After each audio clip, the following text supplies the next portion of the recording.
Present. Director Solano? Here. Director Ferrari? Present. Director Bernstein? Present. Director Jones? Here. Okay, pledge of allegiance.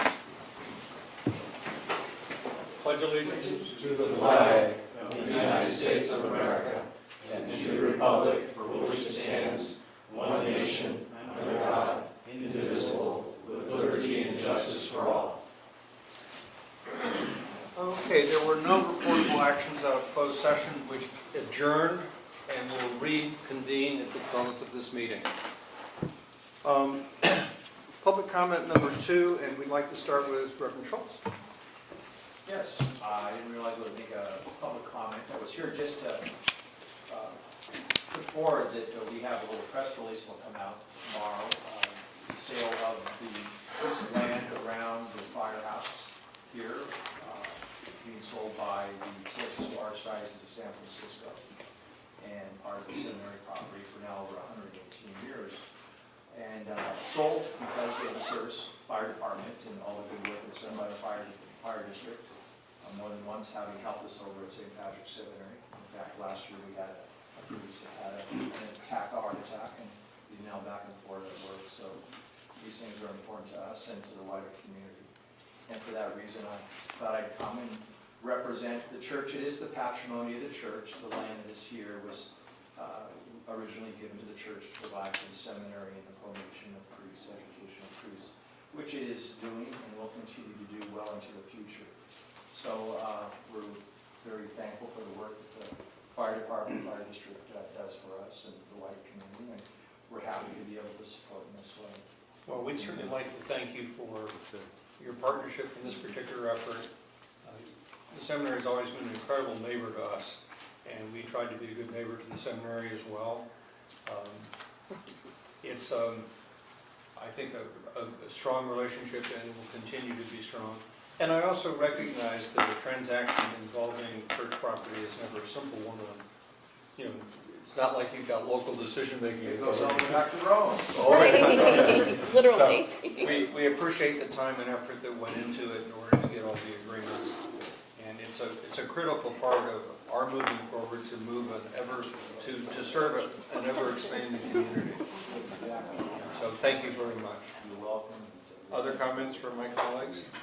Chuck? I just had a quick question. I was curious if the seminary has any plans for renovating its wonderful old building and stuff. We will be doing some deferred maintenance with the building. I'm working on that with the Board of Trustees that we have and the Archdiocese. And it's been retrofitted, so it's scientifically upgraded.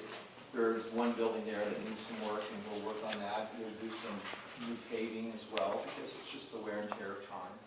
But as I say, it'll be there well into the future, and it's such a beautiful building, an attraction for many people to see, and we like to share that as well. So there are times when the public is welcome to visit and participate in events at the seminary as well.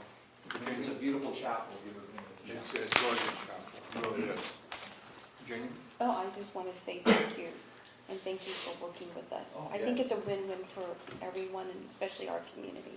It's good for this wider area. Yeah. I help at St. Anthony Padua, St. Francis Assisi, and East Palo Alto. I'm from Mountain View, so this is my home as well. Thank you. Ron? It's nice meeting you, Yeah. and thank you so much for providing the facility area for us so we could expand. Robert? I just want to say thank you. Okay. Thank you very much, Reverend. Appreciate all that you've done. I would like to propose to my colleagues that we take item number 10 and move it up on the agenda. We have a Eagle Scout project presentation, and do I have concurrence on that? Yes. Okay. Great. Fire Marshal? Thank you, President Carpenter and directors. I have Eric Andre here with me, and he is now a student at UC Santa Cruz. But at the time, he came and approached myself and the fire district wanting to complete an Eagle Scout project, of which at the time we had some visions of trying to reach out with a residential Knox box program. And so we have an example of one of the completed projects here. I'm going to let Eric actually speak to you briefly about the project that he completed, and then I'll have a quick little follow-up on that. So I'll introduce you to Eric. Hey everyone, I'm Eric, and yeah, currently an Eagle Scout. Had my board review on the 4th of October, the day before my birthday, so there we go. There we go. That's it. Yeah. But yeah, the project, it was very interesting because the first problem that we encountered was how we were going to incorporate a Knox box, the little box in there, into an actual project. And the design was very was very interesting at first. We initially had an idea where it was something like this, but also with like some sort of mailbox post in the middle. And after some more designs and redesigns, we decided to just scrap it and try something else. And so my dad and I then worked together to create a more sleek and more efficient design, which is the current design now. And then we decided to build a prototype to sort of set that design in stone. And with that prototype, it took about a couple, 3-4 days to build. Because we worked out all sorts of things, like we figured out where to put how to staple gun certain things, and how to just make it look really good. And so we built and used that prototype to fundraise outside of Drager's over in downtown Menlo Park. We fundraised for 2 days, I believe. Yeah, we fundraised for 2 days and raised around $1,200. And with that money, we purchased all the materials required to create the Knox boxes, and I believe we also ordered 4 with the money, right? Paid for a couple of them. You paid for a couple of them, but we were able to cover for a couple with the fire department's help. And then from there, we did the next important thing was to get it all built. And because I was the Eagle applicant, and the Eagle Scout project is notorious for saying you can't build the whole thing, you need to have other people doing it. And so that's where the fun began, where it was like, hey, who's available to build my project? Who's available to help build my project? And then over the course of a couple weeks in August, I believe, was when I got some of my old friends, as well as some high school friends, and some Boy Scout youth to show up and help me out with the building process. And because my dad and I planned out very well with the prototype, the building process went very smoothly, and we built all 7 of them over the course of 4, 5, 6 days. And in comparison to the amount of time to get a Knox box put inside the side of a wall, 6 days to build 7 Knox box planter boxes, that seems pretty good. And then,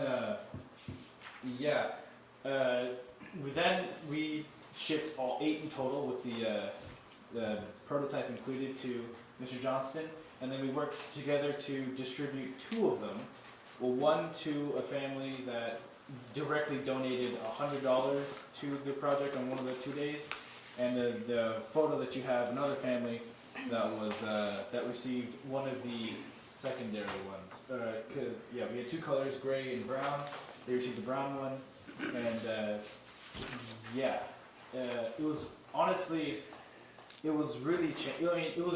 I knew what I was doing was important because I was building a Knox box, planter box sort of thing, which I knew was going to save people, right? But just to actually deliver it and see the looks on their faces, where they're like, "Wow, this is amazing," right? It really just changed. It just changed everything for me. It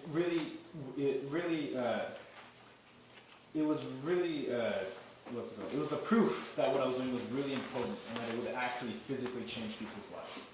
And I honestly couldn't have done it without the support of my friends, my family, and also the fire department as well as Mr. Johnson. So you see, so our program, what we're doing is we're reaching out to the community with this. We have 8 of these, and we've distributed 2 already, which are the photos that are in front of you, to see what the completed project looks like at their house. So they can put in their own tree or bush, and then we can arrange it appropriately on their front porch, or where it's accessible. We'll make sure that our firefighters are aware where they are located. But the goal is to put these at places that we frequent. So that way we don't have to force entry into homes to provide aid as needed, because sometimes we are some people's primary aid and we visit them regularly. So this way we have access to the Knox box. It is something that is decorative and not ugly, that's put on their house, and then we're going to be able to transfer it throughout the community. So with that, I just wanted you to at least be able to see the completed project that he had, but then I also wanted to give a thank you to Eric. So I actually framed a picture of, this first customer where this was provided in East Palo Alto to this woman's mother.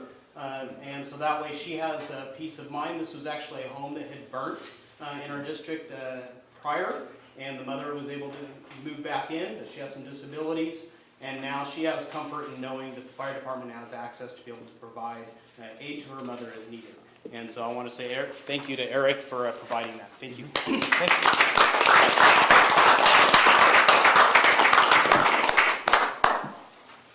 Thank you, Eric. Okay, moving on. Item number 7, is there a report from the Benevolent Association this evening? Hearing none. Item number 8, report from the Fire Chief, 2017 accomplishments. Directors, you have in your report tonight, the accomplishments that I put together, I think up until at least November. But if you have any questions, I'd be happy to answer.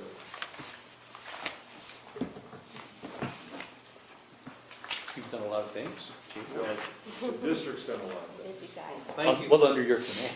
Appreciate that. Yeah, and I would just make a note for the public that one of the things we do each year is, as a board, is evaluate the chief's performance. We use as one of our major inputs to that evaluation process the report that's before you tonight.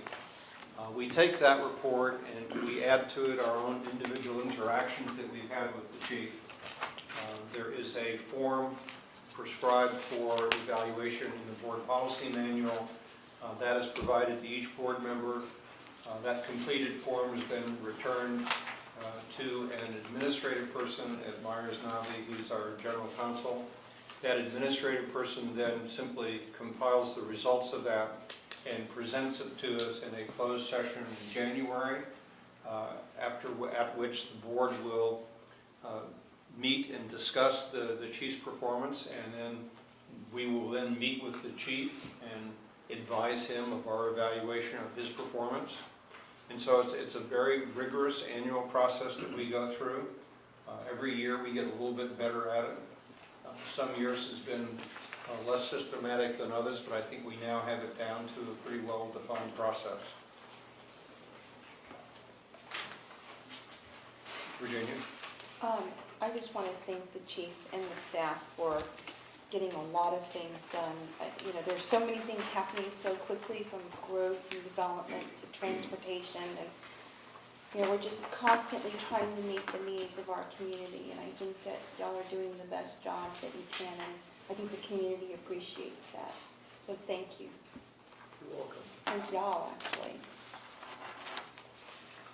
I also want to, being new on the board, looking at all the things you have completed projects.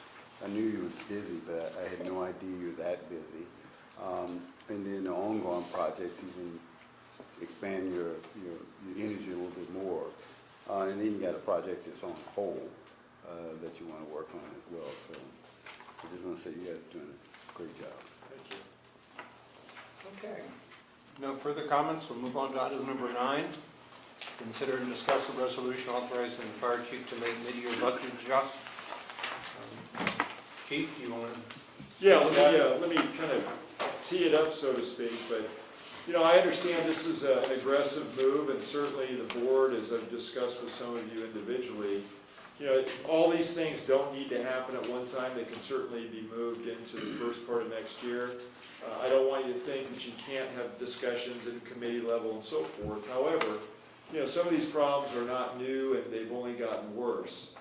One of the things that I did not put here, which I regret that I didn't do, but I'll just bring it up, which is Chief Mara, who's actually on strike team right now, and he's down at the Thomas Fire. In fact, they're on their way back this evening. But you know, he's one of the people that I'm looking to extend, obviously, and promote.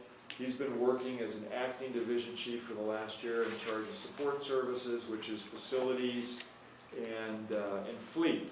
And so one of the things in here that's listed is some division chief additions and responsibility changes, and those are kind of critical to other things, including having a chief officer on the other side of the freeway, which, you know, it's bad, I think, for people trying to get down and leave the district and get through traffic for business purposes. It's more difficult for us just to run the district. I mean, we've literally bifurcated the district into two pieces at this point. That's the purpose behind the other battalion. That's been discussed, was discussed in the Citygate report from some years ago when we started to see what was going on with growth and traffic patterns. I don't think anybody would have predicted it was going to get as bad as it is. I mean, it's not just on Willow Road. We had the joint meeting with Atherton. I think they would agree it's Marsh Road as well.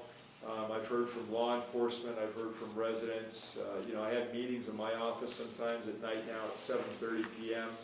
with, you know, our staff members that are located on the other side of the freeway, because to bring them in earlier, that means that they're going to spend an hour or more sitting in traffic trying to get back to the fire station, and that's just not a good use of anybody's time, and let alone that the units aren't where they need to be, so that's somewhat irresponsible for me then to do that. So this is affecting us in a lot of different ways. That would be the most critical one, is the division chief spot. The other points in here, again, you know, I can walk you through them. There's a mix in here of using existing funding and moving it around, as in the facilities. So for the warehouse and for 28 Almondrall, those aren't new funds. Those are funds that are located in other reserves that we have for different facilities. So that's not a new use of funding. It's basically a change of location.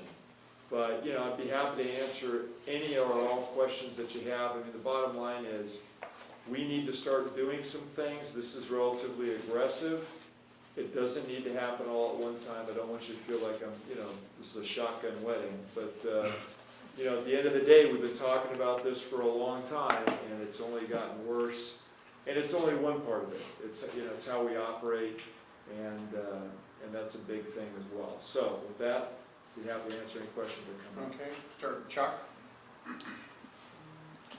Let me say, I think we do need to address these issues, Chief, but I'm not sure that the proposals at this point do so. Adding another big engine from a station when we have gridlock doesn't get the second engine there any faster than the first engine can get there. I also think we need more services that respond to medical calls and not fire calls. And I think that calls for more nimble vehicles somehow, whether it's motorcycles or golf carts or something with a narrow wheelbase such that we can get through traffic to respond to things where 10, 15-minute response time just won't do it. Somebody needs to be there in, you know, 5 minutes. And I think this is going to take a couple of things. It's going to take some creative thinking, which means discussion, and it's going to take the cooperation of our firefighters via their contract, which is coming up. I don't think we, at this point, I don't believe we need the same force, the same numbers of people from 7 at night to 7 in the morning that we need from 7 in the morning till 7 at night. But our contract requires us to have the same staffing 24 hours a day. So when we want to beef up something during the critical commute hours, we also have to beef up during the other hours. And if you subtract the 2 days of the weekend plus the half days of the weekday, that subtracts about 65% from all this, leaving these measures are only 35% effective, meaning we're spending a lot of money, more money than we need to address the real problem. I'd like to see this tabled and sent to committees in various pieces. So my recommendation, I'm not going to make the motion because I don't want to push things forward without other people speaking, but I would like to see this tabled. As you said, it's not urgent, most of these matters, and so that would be my recommendation. Virginia? So last night I spoke with the chief about this because I thought pretty much the same thing that you were thinking, but more importantly, I felt like it hadn't gone through the normal process that we normally have, especially on financial matters, like taking it to the finance committee first, because that is normally the process that we go through, and they kind of look at it and, you know, kind of bring out thoughts and present things to the board. But then the chief also responded back saying that there were two issues. One was an immediate issue and one was a longer-term issue. And the immediate issue was regarding Division Chief Ben Mara and his timing out. So can you just explain what that means exactly? Yeah, so he's been an acting division chief for almost a year. Yeah. And what will happen is, obviously, we can't go over a period of a year unless we actually promote to that position, or it automatically happens, right? Well, we won't do that. So, you know, it would either be we get the authorization to move forward with that, or we move him back to his position as battalion chief, in which case, you know, at staff level, we'll have to figure out who's going to take on the other responsibilities, which certainly can be done, but everybody's got full plate. That's the reason we made that move in the past, was to do that. So, and then if you add in what else we're trying to do here, to have a chief officer on that side of the freeway so we maintain continuity for operations, and we don't have the, you know, the chief coming out of this station and getting stuck over there, or not being able to get over there or get back as timely. I mean, again, that's the bifurcation of the district creates real problems for coverage, especially at the command level. So, yeah, the opportunity to do this was a way to handle that. In addition, we purchased the warehouse facility, and that warehouse facility, as you know, we want to get that moving. And we're going to need somebody over there to make that happen. He's the facilities chief currently. We would leave that the same. Obviously, special operations will be located there. We would have him focus on that as well. And so that would all be part and parcel to getting multiple things kind of done, if you will, at the same time. So that is a critical item. The other one, I believe you're going to bring up, and I don't want to say it for you, but, you know, again, I mentioned the movement of funding to both 28 Almond Brawl and the warehouse. Both of those purchases, we did not fund those with additional funding to move forward on any project level work. So, you know, that needs to be done. And again, that's not a creation of using existing revenue that would need to come in and be reallocated. That's funding that sits in a reserve currently at the stations that it's been listed at that would be moved. So those are critical to move forward within the next, you know, 30 to 60 days and get things going.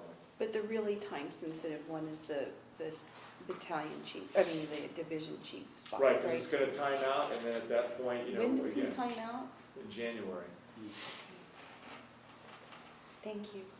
Rob? Just a few, Chief.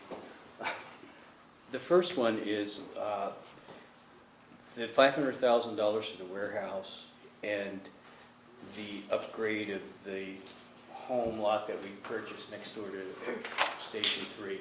So those items can come out of our building reserve fund? Existing reserves that are right now designated for a different facility. So those two, we added those as purchases, but we did not add them to internal service funds or reserve. It's not designated that way, it's designated by station. So we would need to do that, right, Kathy, and then fund those accounts so you could draw from that. So that will not be a fiscal year expense, it'll be out of the reserve fund, out of your budget. Okay. And the tiller truck, where is that coming out of? So the tiller truck, if you look in there, and I know we had a discussion in close, so I'm going to try and be as sensitive as I can about that. But, you know, what I propose in there is that we would return the existing Quint for a credit, and then we would take and use impact fees that the developers have essentially paid for equipment, and that would be the balance to buy another tiller truck. We would end up with two. But that doesn't help us unless we get additional staffing to make that work as well. Right, So right. we can certainly come back to that, but that's part and parcel to having enough personnel to make that work too. So that too can be a reserve function relative to our funding? Or will it come out of our budget bottom line? Well, it would come out of the impact fee reserve and out of a credit for another piece of equipment. Okay. So it shouldn't be a budget. So we're not using our budget? Correct. Okay. Now, the 3 extra firefighters, that's definitely a budget line item, Yes. correct? And does that excel what our previous budget is to hire those 3 additional firefighters? Well, I'll let Kathy kind of speak to that. The bottom line is, I mean, it would be a budget impact, a new budget impact. It would require authorization of 3 more FTEs, which currently is not in the budget. However, you know, the board estimated revenues at a level that was below what we have received. So currently, Kathy, you know, we looked at it, we are able to fund that within the monies that we would receive this year in property tax. Well, that's what I'm concerned about. I don't want us to go over what we don't get in property taxes. Correct, we would not Okay. do that. Okay, and the chief officer's position, would that also be part of our existing budget or that we have allocated out of your funding? So you have, currently, it would be staggered because, you know, Chief Moore is a battalion chief, so it would be a promotion, so it's the incremental cost between that and moving him to a division position. And then if you agree to that, we would need to fill the battalion position at, you know, at some point. That would be a tested position, and that would happen in the future, probably within the next 6 months. So it would be a budget impact of adding 1 more chief officer. So yes, there would be a, you know, at a staggered pace, because all those things won't happen overnight. Well, the bottom line is, I don't want to go into the red relative to our fiscal year. And I see we have the safety fire inspector, which is handled through Facebook funds.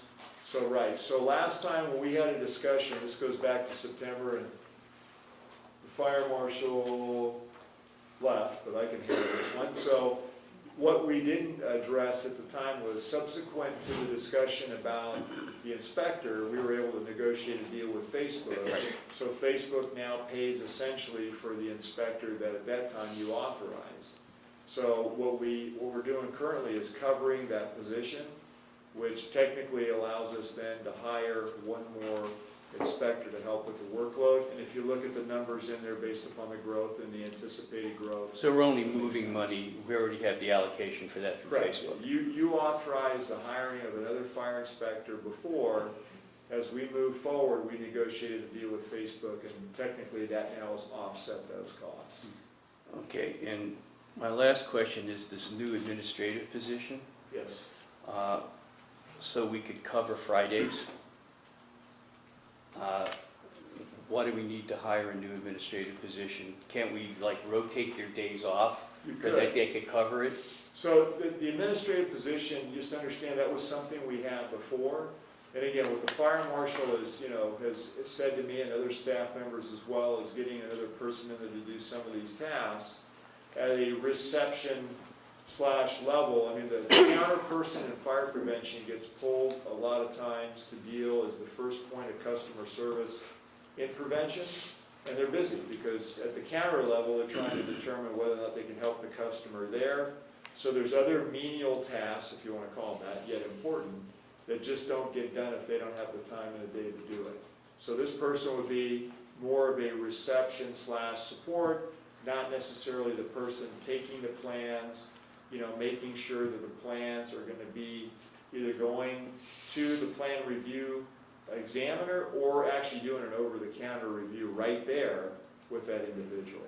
So then that would be a new hired benefited position. 5 minutes are up, I'll come back to you on the You second come- round. Absolutely. I just have to. The answer is yes. Okay. Oh, It's okay. also, Thank one you. other thing, it is to use as a backup position for when that one person is on vacation Yeah. or sick, or things like that, to have somebody right there that knows it. Because we bring in temps right now to do that. And that's problematic because they don't know what they're doing. And so to have someone understand how to ring up a customer and all those, that doesn't work as well. Okay, Robert? My question is almost following up on the line of thinking and or conversation regarding the new administrative specialist Right. in their job duties and their responsibilities, and tying that back into item number 3, where you are elevating the position Mike Ralston are adding another component to his position, which is crisis technology. Right. In addition,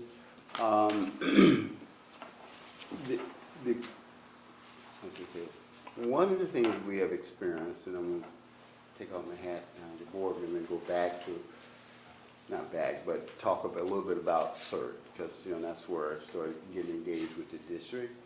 And Michael, he's a very talented and very smart man, but I think he's stretched out, really wide. And sometimes he may not necessarily get to a lot of the, mundane or tasks, like pick up the phone, call, FEMA or somewhere to get an order or a shipment or something. It may take him longer period of time than necessary.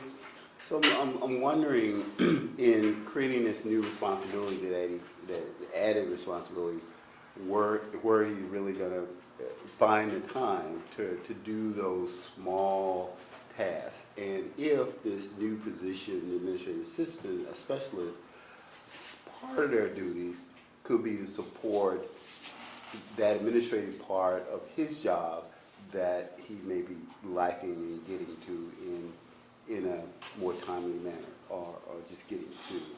So the question is whether the job description for this person, could it be flexible enough to include that, or some other staff person that might be able to kind of assist them in that regard? Ideal with this new position, maybe squeeze a task or two in there. Yeah, no, those are fair points. So the short answer is yes.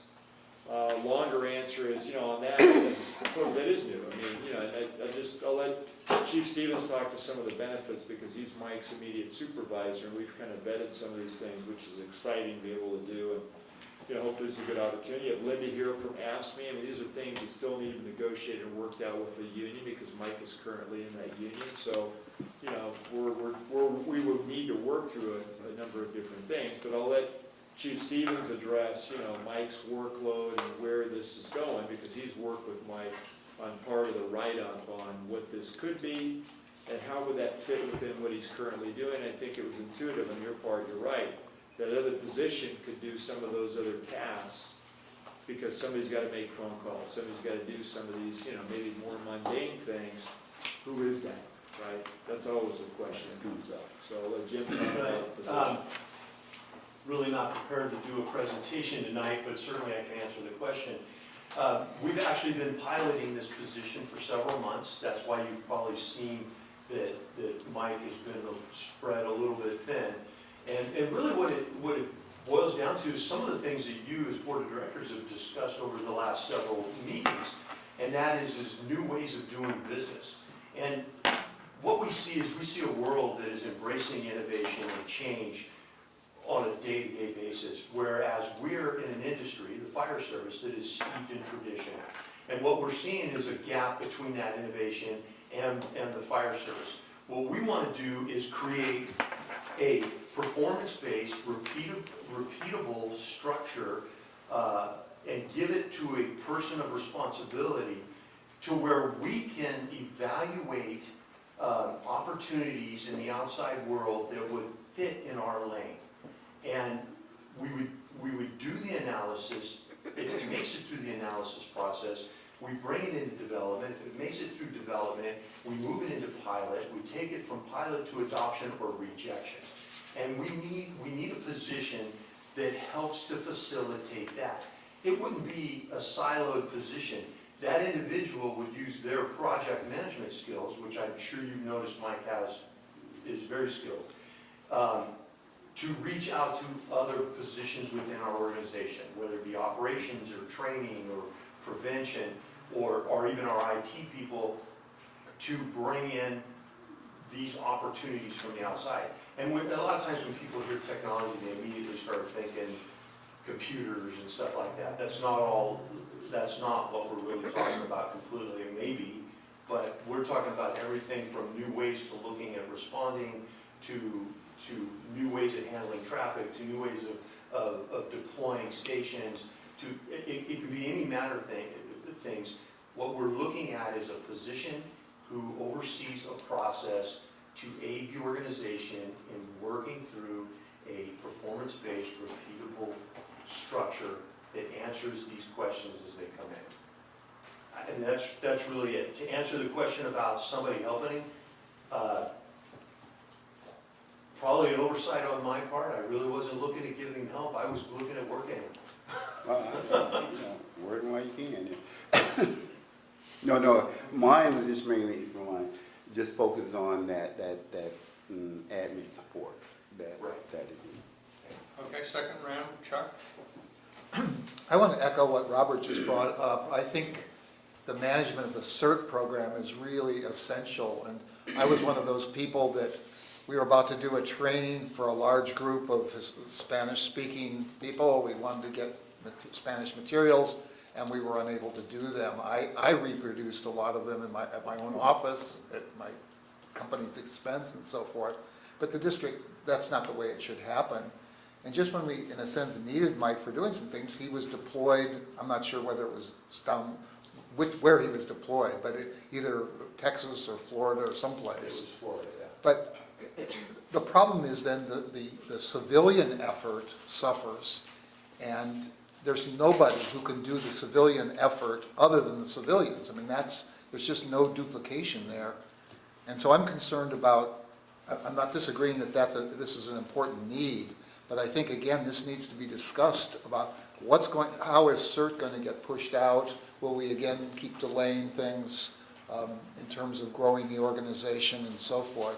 It critically needs 100 to 200 new members right now for the roles it has. And one of the things we could do as an alternative is take the district out of the loop entirely and have the district contract with the CERT executive board directly and give them a budget of $1 million a year or something like that to accomplish these tasks.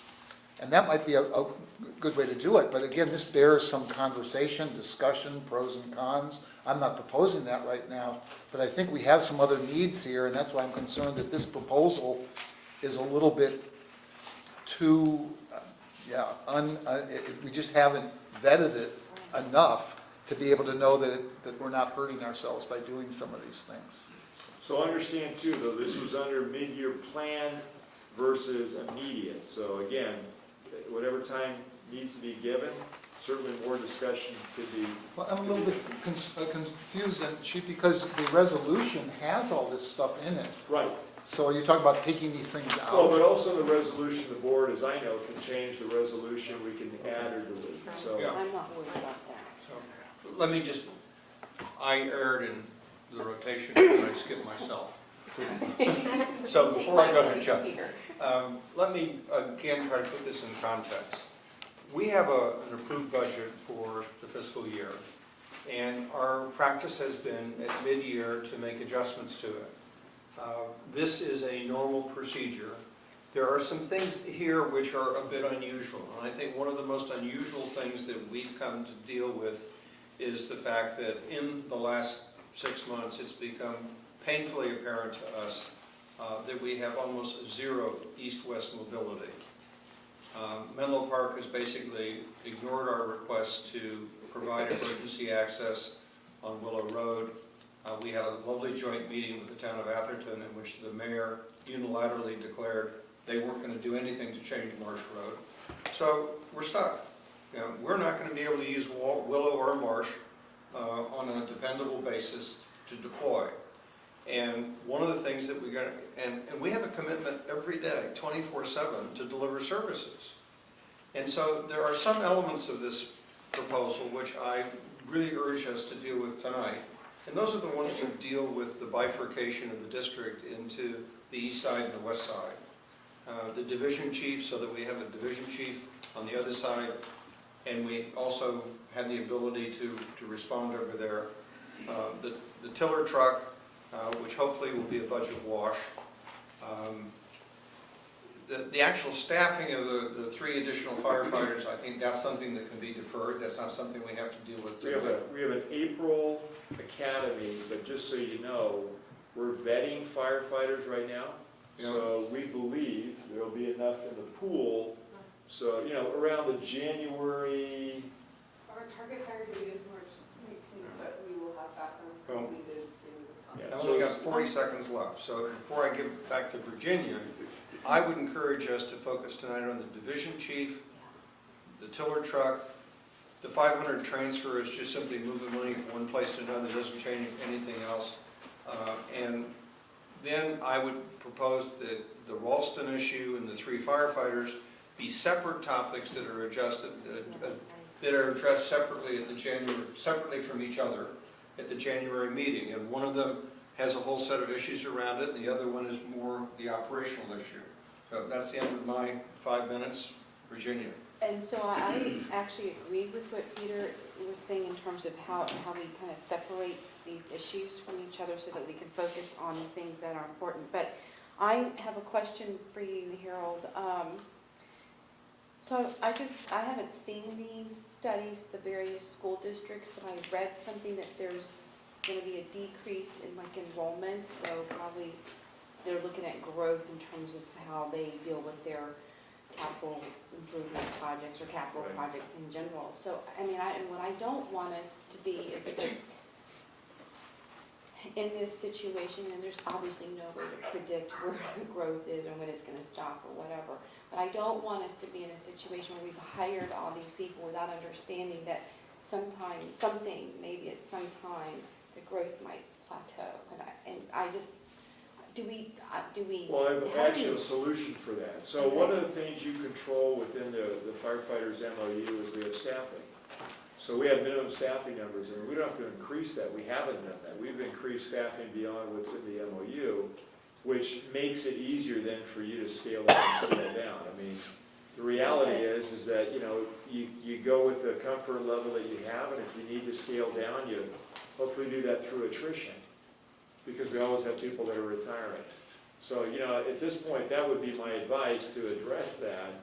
But I can tell you from dealing with meetings with Facebook and now East Palo Alto that we'll very shortly no longer have a water moratorium, and looking at what's being proposed. And John's not here, but what's being proposed for East Palo Alto, what's being proposed by Facebook, including almost a doubling of their population to, at some point, 50,000 employees.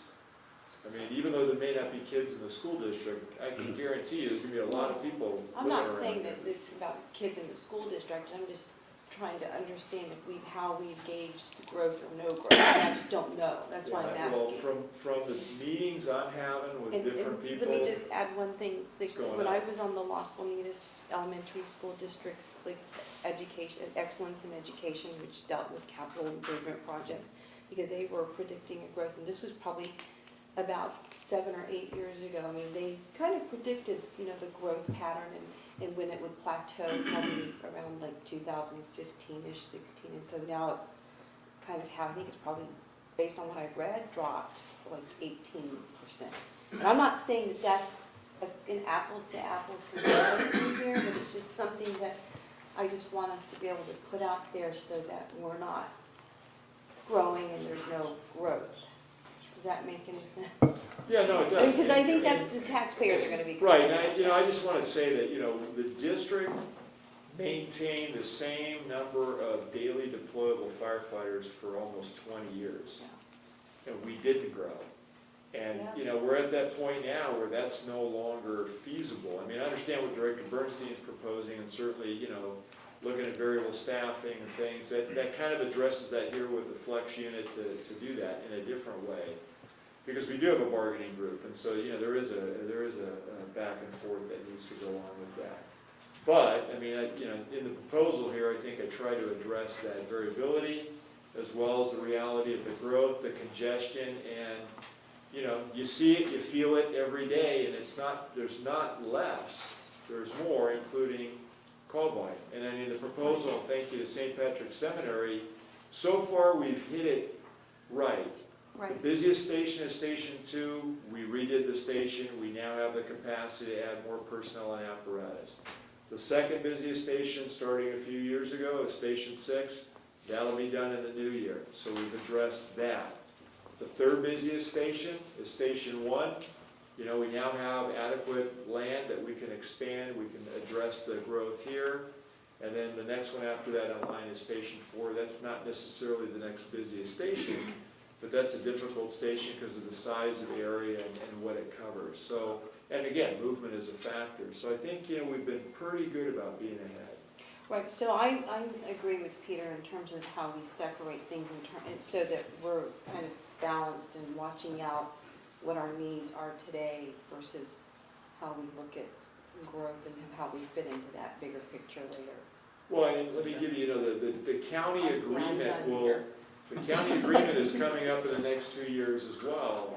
And one of the things that I'm, you know, hypersensitive to, including, you know, if we continue to expand auto aid with Palo Alto, which was listed on Yeah. some of the goals but put on the back burner, is, you know, preserving, if we put an engine and a truck and maybe a rescue, even if it's a flex unit initially, at Station 2, that those are not necessarily automatic aid resources, because my concern with other agencies is as we are growing to address need and capacity, I don't know that they're doing the same thing. So, you know, the difference between subsidy and reciprocity is, you know, Always we been an grow, issue. they don't, and they get busier, and then they use us more, which isn't necessarily fair either.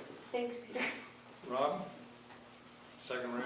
Do you have Second some more round. questions on that Just, list? well, just the You one. better been close to the end of it. I am very close to the end. The Crisis Technology and Public Communications Manager position.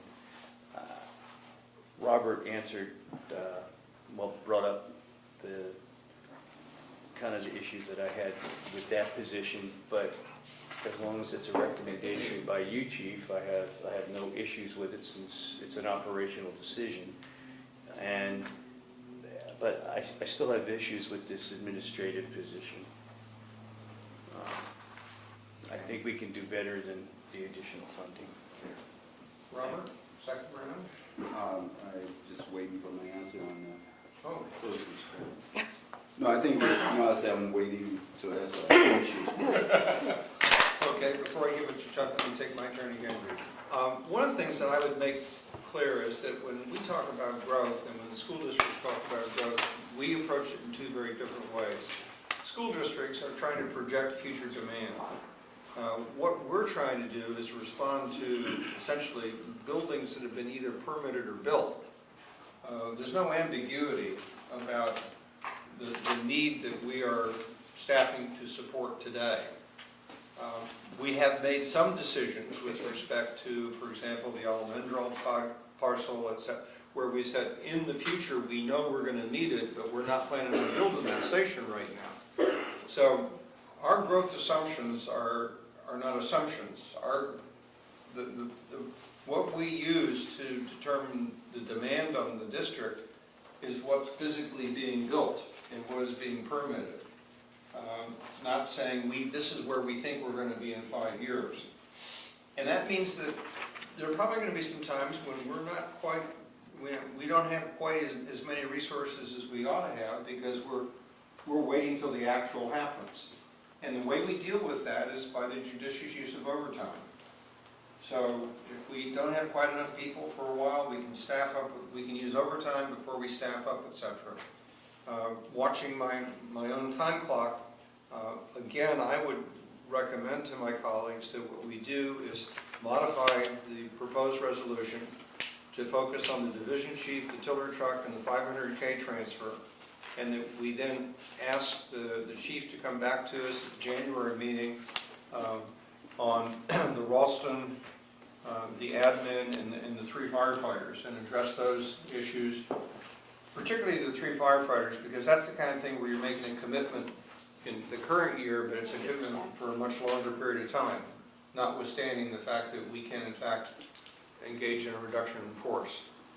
So, Could I ask, Director, for one more thing? Because number 6 is the Almendral funding, to at least get some funding. isn't that in the 500K? No, the No, 500K that's is for the separate. warehouse. Number 6 has it, they're Well, two separate the items. advantage of that one is that it has been through the Finance Committee about 3 times, and I think we have general agreement on the direction to go on that. Yeah. I'm just trying to propose we get some money in the account because there's nothing, so. Pardon? There's no money in a fund for doing anything. And how much was that transfer for? 500,000. Another five, half so a two million. 500. Yeah. That was what I was confused about. Okay, So so the warehouse and tornado. I would welcome a motion from one of my colleagues that the resolution be revised to address the division chief, the tiller, and two 500K transfers. So the other items be deferred to the January agenda as individual items rather than grouped together. So moved. Is there a second? Second. Is there discussion on the motion? Chuck? Quick question, Chief. Sure. Can a battalion chief be used to fulfill those functions of facility and fleet that a division chief is doing now? So we use Chief Mara, but we bumped him up to a division spot because typically battalions, that's not necessarily what they may have some project level, but he's full-time, that's what he's doing. He's the manager for the shop and fleet services, he's the manager for facilities, so it's. So he could continue to do that function even if he stepped back to his former position? He could, but it would be difficult because he would move from a 40-hour work week to a shift schedule, which means that he's here 2 out of 6 days, he's here 48 hours versus during the week, and so let's say he works a Saturday, Sunday, that makes that difficult because the mechanics aren't in the shop. I mean, there's pluses and minuses to that. And then in terms of the putting more management resources on the east side, couldn't we, for example, take the training chief and put him over there? We could, but this is the training center, so that would mean he would still need to be here. I just took it as an example, but we could move anybody in theory over there. Sure. Okay. I mean, it depends on the position, but it may be problematic. And then the transfers, again, I'm not opposed to these transfers. It's almost a no-brainer to transfer the money. But the fact is, we don't have bids from any companies. Nothing's going to happen on any of these projects for at least a month anyway. It just strikes me that perhaps this is. Actually, for the warehouse, we've been out getting bids. But you would have to come to us for approval of that anyway. All I'm saying is we could transfer the money once we know what it's going to cost to really do the work. Sure. And same thing with the tiller truck. The tiller truck is not just a truck, but it's also a staffing decision, because now we're talking about 4 staff rather than the traditional 3 That's on right. an engine. So it seems to me that the decision, you buy a truck and they say, oh, we're not going to put the staffing on it. What are we going to do with the truck? Just park it somewhere? I guess what I'm saying here, it seems to me there's only really one issue that we really need to deal with tonight, and that's the division chief issue. And I was just going to suggest that we actually slim down this motion just to make sure that we're doing the right things. I don't think it's going to stop us from anything, and I just hate to go off kind of half-cocked. I mean, one of the things that bothers me, for example, is we're talking about taking the rescue unit out of service, and as I understand, we just bought the thing. And to have just bought a brand-new piece of equipment and say, oh, we're taking it out of service, I just feel like we yank ourselves around and we just aren't as thoughtful as we should be. So I'm arguing for calming down and just doing what we absolutely have to do tonight. And I don't believe it does include all the items that are in the motion. What's the staffing on the Quint?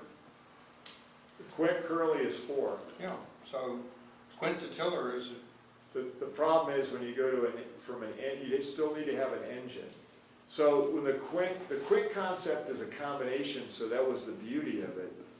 The folly of it, if you will, or the problem with it is if you then go to a separate truck, which is in the city gate report. So we tried to maneuver, I guess, one, up the middle, if you will, with the least amount of staffing, but hopefully maximum amount of gain, which hasn't worked out so well. The city gate report has always said go with 2 engines in a ladder truck. And even though I know, the director brought up the point about the movement and the road congestion, actually by putting a truck on the other side, movement back and forth in East Palo Alto and East Menlo Park isn't really a problem. The problem is getting from this side to the other side. That's the bigger problem, and with the growth and the height, and as you've seen, even some of the calls and accidents that we've had, whether it be at Facebook or other places, I mean, you need an aerial, and that also has all the extrication equipment on it.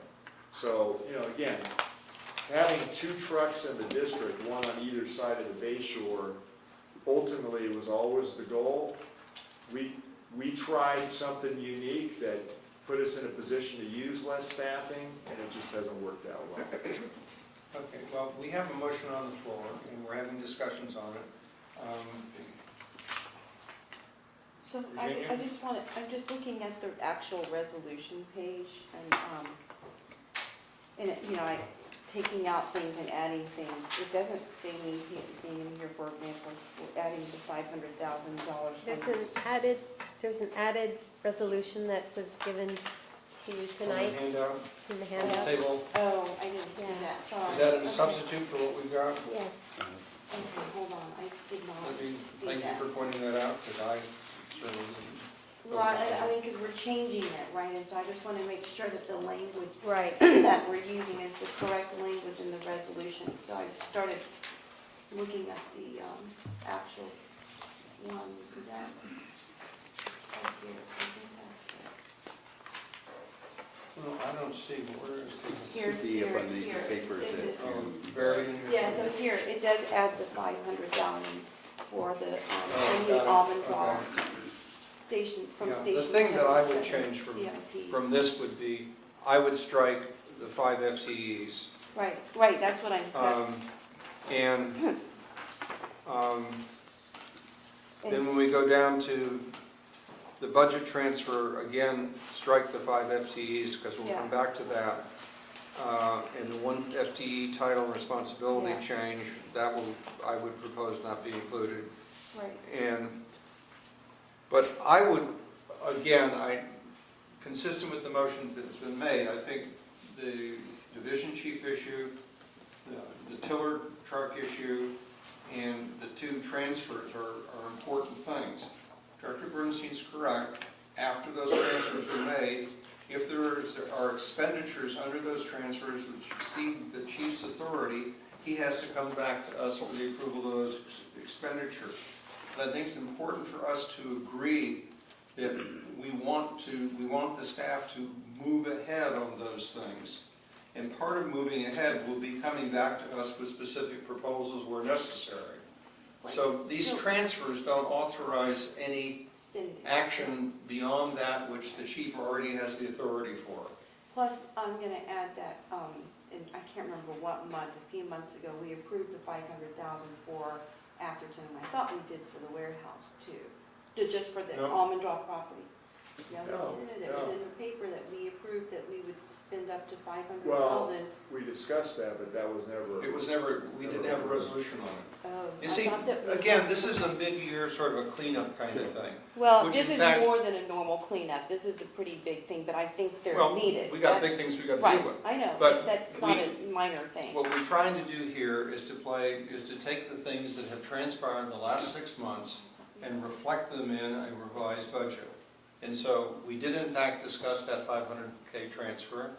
There have been 3 successive discussions in the finance committee about almond draw and Right. what we might want to do with it. I think there's general consensus that what we want to do. So we have a motion and a second on the table. Is there further discussion on the motion and the second? I have one question, so I can be clear.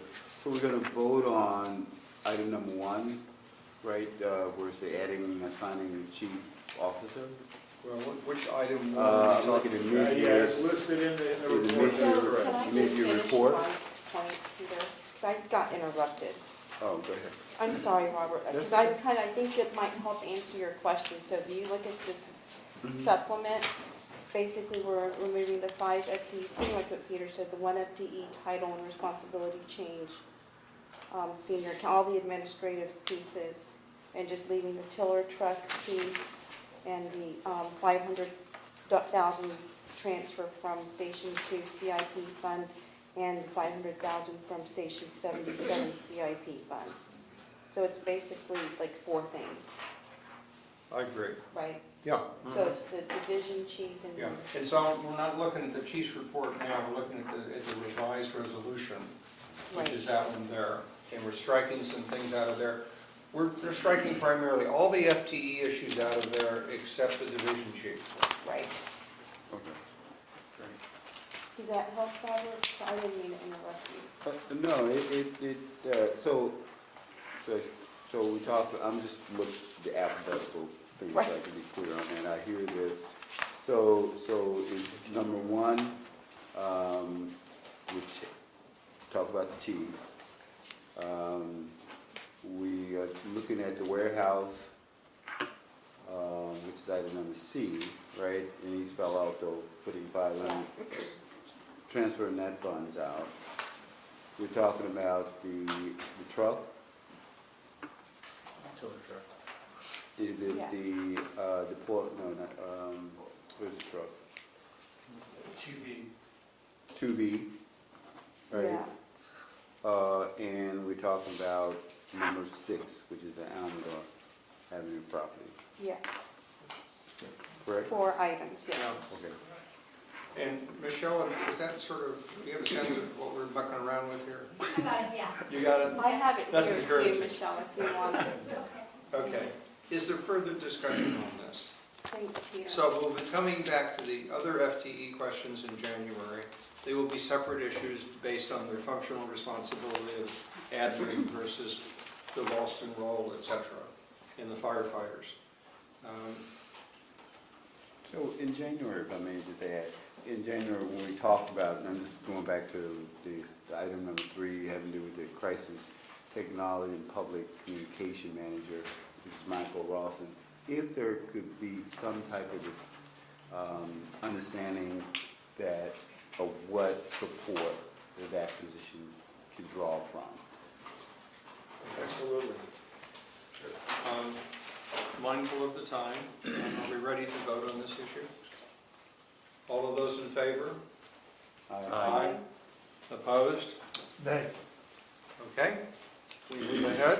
Can I specify that I believe that none of these really are crisis issues, and they could have been brought back to us in January without harm to any of them.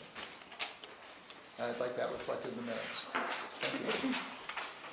And I will, and since he's indicated why he voted for it, I will be offering, I'll give you language why I voted Okay. for it, as provided by the rules. And Director, through the chair, obviously, so do you want this to come back, because there are other items you mentioned come back in January, is it gonna come back through committee or through the board meeting? Because again, I'm time sensitive on some of these, as we mentioned, the 3 firefighters would be a time sensitive issue for at least putting people in an academy. Doesn't need to be done tonight, but I just wonder if I'm going to the finance committee or if I'm going to the board meeting, or where would you prefer to have those discussions occur? Or both, I can certainly do all those. Well, since I would think that the ones that involve changing the budget, what is it here that will actually change the budget? Personnel. Right. It's personnel. And so I think those issues ought to go through finance. Okay.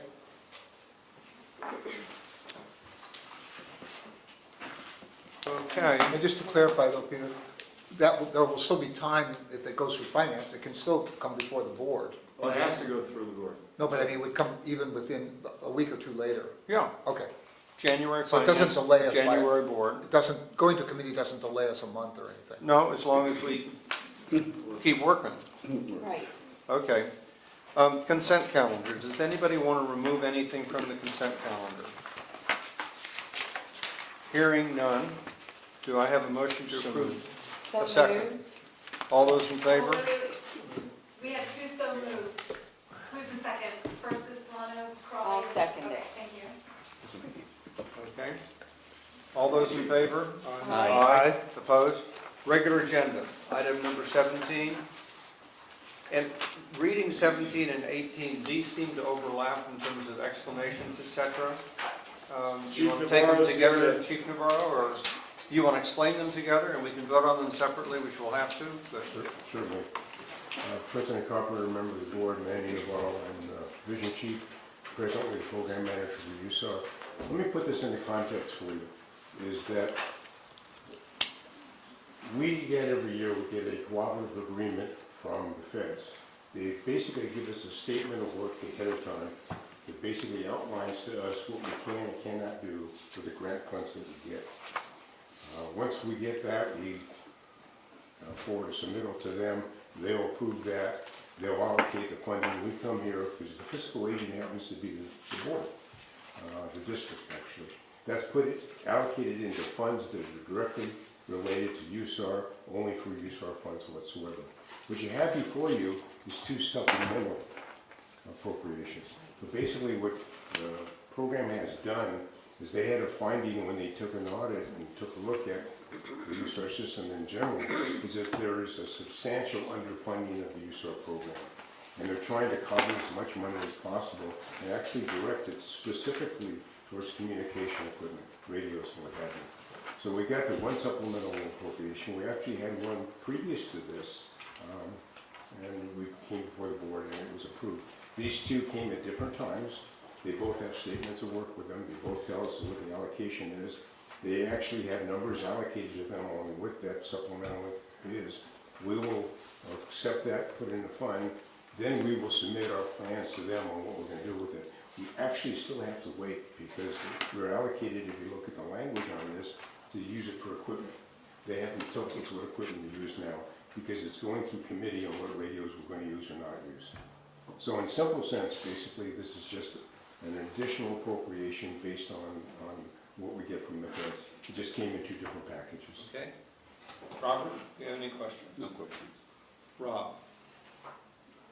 And it's a supplemental, that's why it has the same appropriation supplemental funding number? Is that what I mean? Yeah, they have separate numbers because it's two, it came at two different times. Great, thank you. Virginia? No, but Chuck? this is gonna be the Oh, same, excuse me? sorry, the same kind of thing as item 18 too, the next item supplemental. I couldn't hear. That's okay, we'll get to it That's later. Well, it's standard business. Right, And I- you've probably seen this several times. The one you see usually every year is we get that one appropriation, The big which is a lump sum, Yeah, that's close the to big $1 million. This is just, these are two addendums to the big one. To the big one. Chuck? And it could get rolled over. It could get rolled over to the next fiscal. If they haven't decided on what equipment, they're probably gonna have to reappropriate it under a different number. Okay, Let me thank make sure, you. let me make sure I Oh, understand. excuse me, Chuck, I'm not sure. Virginia, are you finished? Yeah, I'm done, I just finished. Chuck? Okay, number 17 and number 18, is there any, except for the time they arrived in the mail or whatever, is there any difference between them? No, we got the one, we knew we were gonna get it. That's And why, then that was my it question. Basically, did some kind of audit and found some more money. Part of it is that we all lost one of the units in our system. One of the systems were shut down, some money went over to New Jersey to bring another system up, and there was some extra funding left over. Okay, It thank didn't you. get That's spent. why I asked them to address 17 and 18 together, because essentially they're two of the same thing. Yeah, that was my question. They are, basically. Okay. Thank you. Are there any further questions on this? Or I'll skip a second round. I'd like to move to approve number 17. I'll second. All those in favor? Aye. Aye. Number 18, I'll approve, make a motion to approve number 18. I'll second. all in favor? Aye. Okay, 19. Accept report and hear public comment on upcoming bargaining for successor agreement with IAF 2400. As you know, we engage in a very transparent process with respect to labor negotiations, compensation issues, et cetera. At the beginning of every negotiation we offer the public the opportunity to come in and tell us whether they think we should do X, Y, or Z.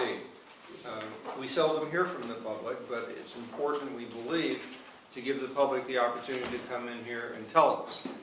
What frequently happens with public agencies is they get an agreement. Not all of them sunshine it like we do.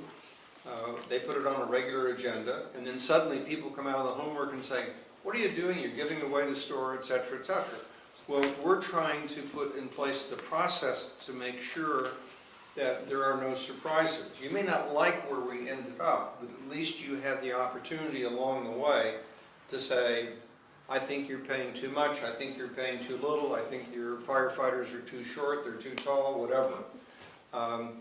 In the board policy manual and in our board packet are the compensation policies that the board has established which govern the decisions that we make. And those policies are reviewed annually to make sure that they're still consistent with what we believe the citizens that we serve want us to do. So this is the specific case of a particular negotiation, and it's in the context of the general case of the compensation guidelines or principles that are in the policy manual. And so, at this point, I'd like to ask, is there any public comment? Hearing no public comment, I will close the public session.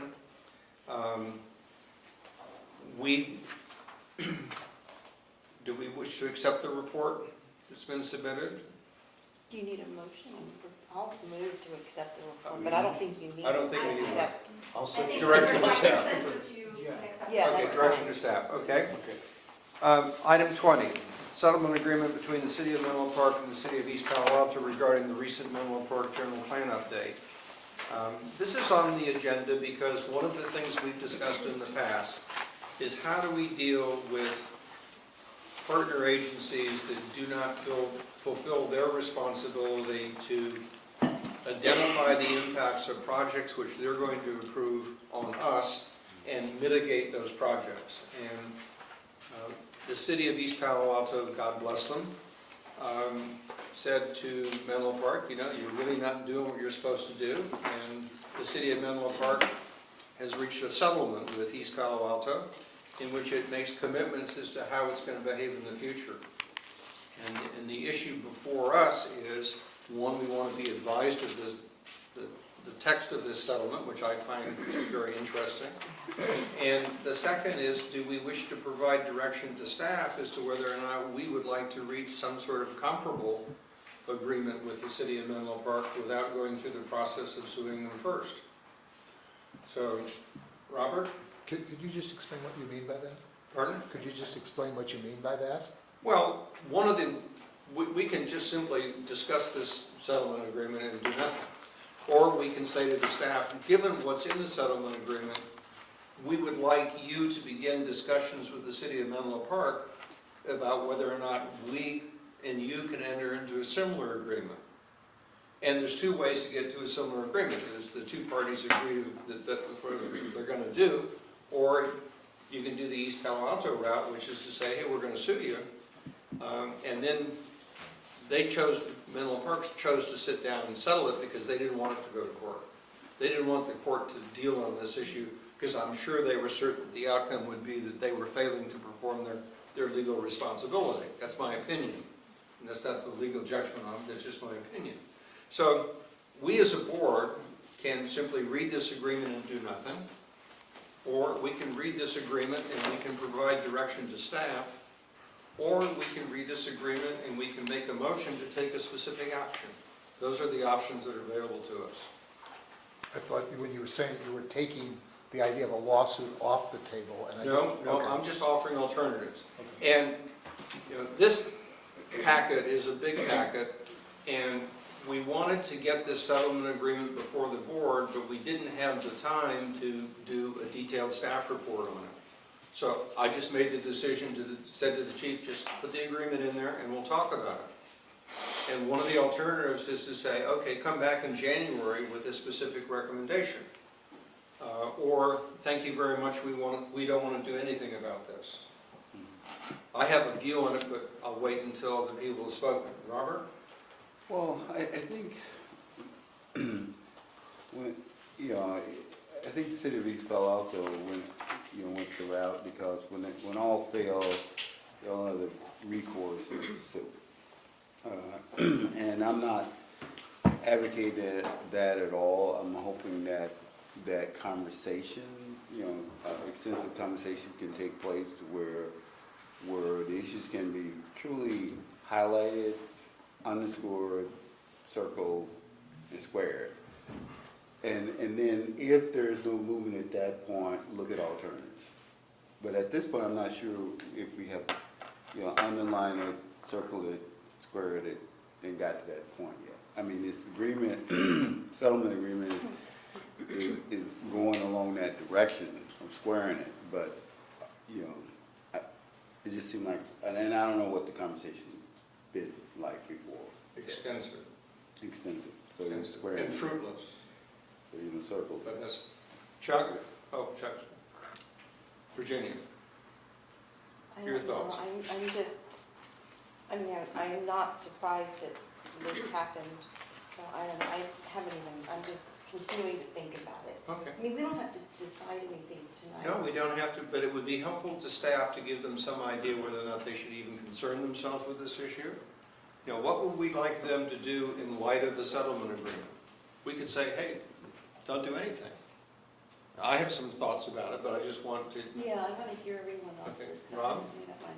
Well, I think we're at a, being the fire district or the fire agency, we're at a tremendous disadvantage because we don't have a police agency that can control some of the traffic that's on Willow or on Marsh.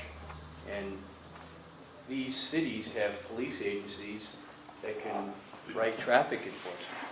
And that's not our function. So that definitely puts us at a huge disadvantage trying to deal with the traffic issues there because we can't write any tickets. Or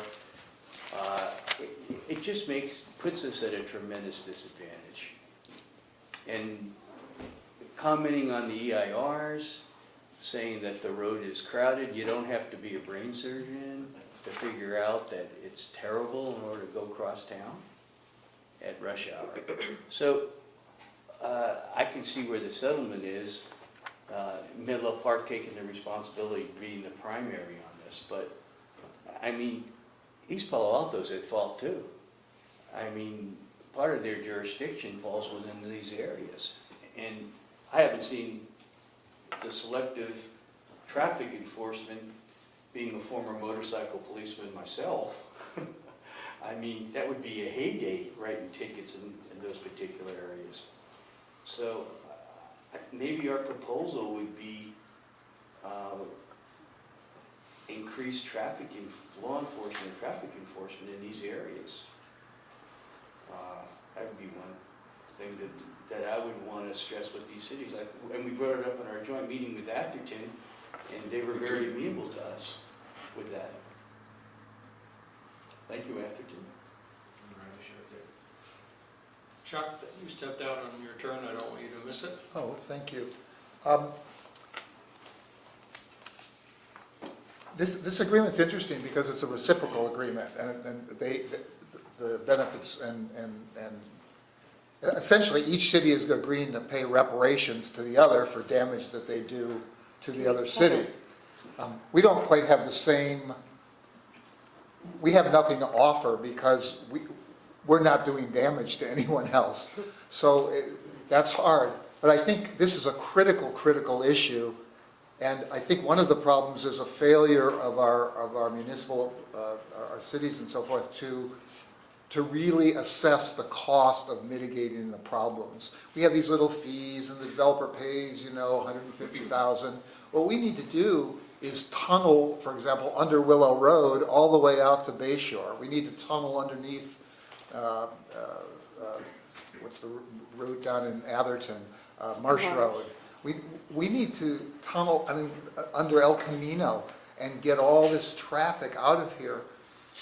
These cars, and I agree with Rob, occasionally the problems are somebody speeding or doing illegal turns. Most of the problem is people are gridlocked and can't move, and nobody's going to be writing a ticket for when you can't move. We've got to figure out solutions, and this idea, we haven't seen anything yet. It's about to get so much worse. And I'd like to see the fire district take a lead on this. I don't think we can do a parallel act to this, but I think we should do something. And maybe at the time when the environmental impact reports are done or at some other point, and I think we have to be willing to file a lawsuit, which we have not been willing to do, because otherwise people just don't care. But I live in the Willows. It's one of those things where between about 3 and 7 in the evening, I literally can't get home. I have to park over about maybe a quarter mile away, park my car and walk through a pedestrian-only thing on Oak Court to be able to get to my house.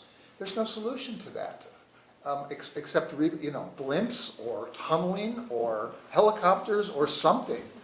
Drugs. And we keep talking about more development, and I think in a sense Menlo Park was kind of bamboozled East Palo Alto, because I think Menlo Park's already done its damage. Now it's East Palo Alto's time, it's gonna get its water, and the minute it gets its water, it's gonna start doing its damage, and it's gonna end up owing more to Menlo Park than Menlo Park owes to it. And where are we? Okay, well, my view is that, and I'd like to have Tim Cronin speak to this as well, I think that this agreement opens the door for us to have some staff level conversations with the city manager and the city attorney saying, moving forward, we want a memorandum of understanding as to how you're going to deal with these issues, because we have in fact systematically been left out. And this agreement with East Palo Alto basically just makes it a fact that you've done that. You've acted without respect to your neighbors, and you've had to settle with them. And we would like not to end up in a lawsuit, but we'd like to have a memorandum of understanding as to how you're going to deal with it. Now, Tim, your thoughts on this? Well, just to provide some background, so the settlement agreement is the result of a CEQA lawsuit. So it was a lawsuit by East Palo Alto challenging Menlo Park's environmental review for its general plan. The district did comment extensively on the general plan and on the traffic impacts of the plan and on other impacts of the densification and increased growth allowed under the Menlo Park general plan. I'll say that East Palo Alto was concerned about both housing and traffic. I think here the one that jumped out to me was the fair share mitigation impact fee agreement, and as Director Bermstein said, it's all reciprocal. But as a district, we have submitted comment letters on individual development projects and on general plans and on other specific plans, talking about a impact fee paid to the district to address the impacts on the district of the growth, including traffic. So it's interesting to see the acceptance of that concept between neighboring jurisdictions. It's certainly something we've talked about.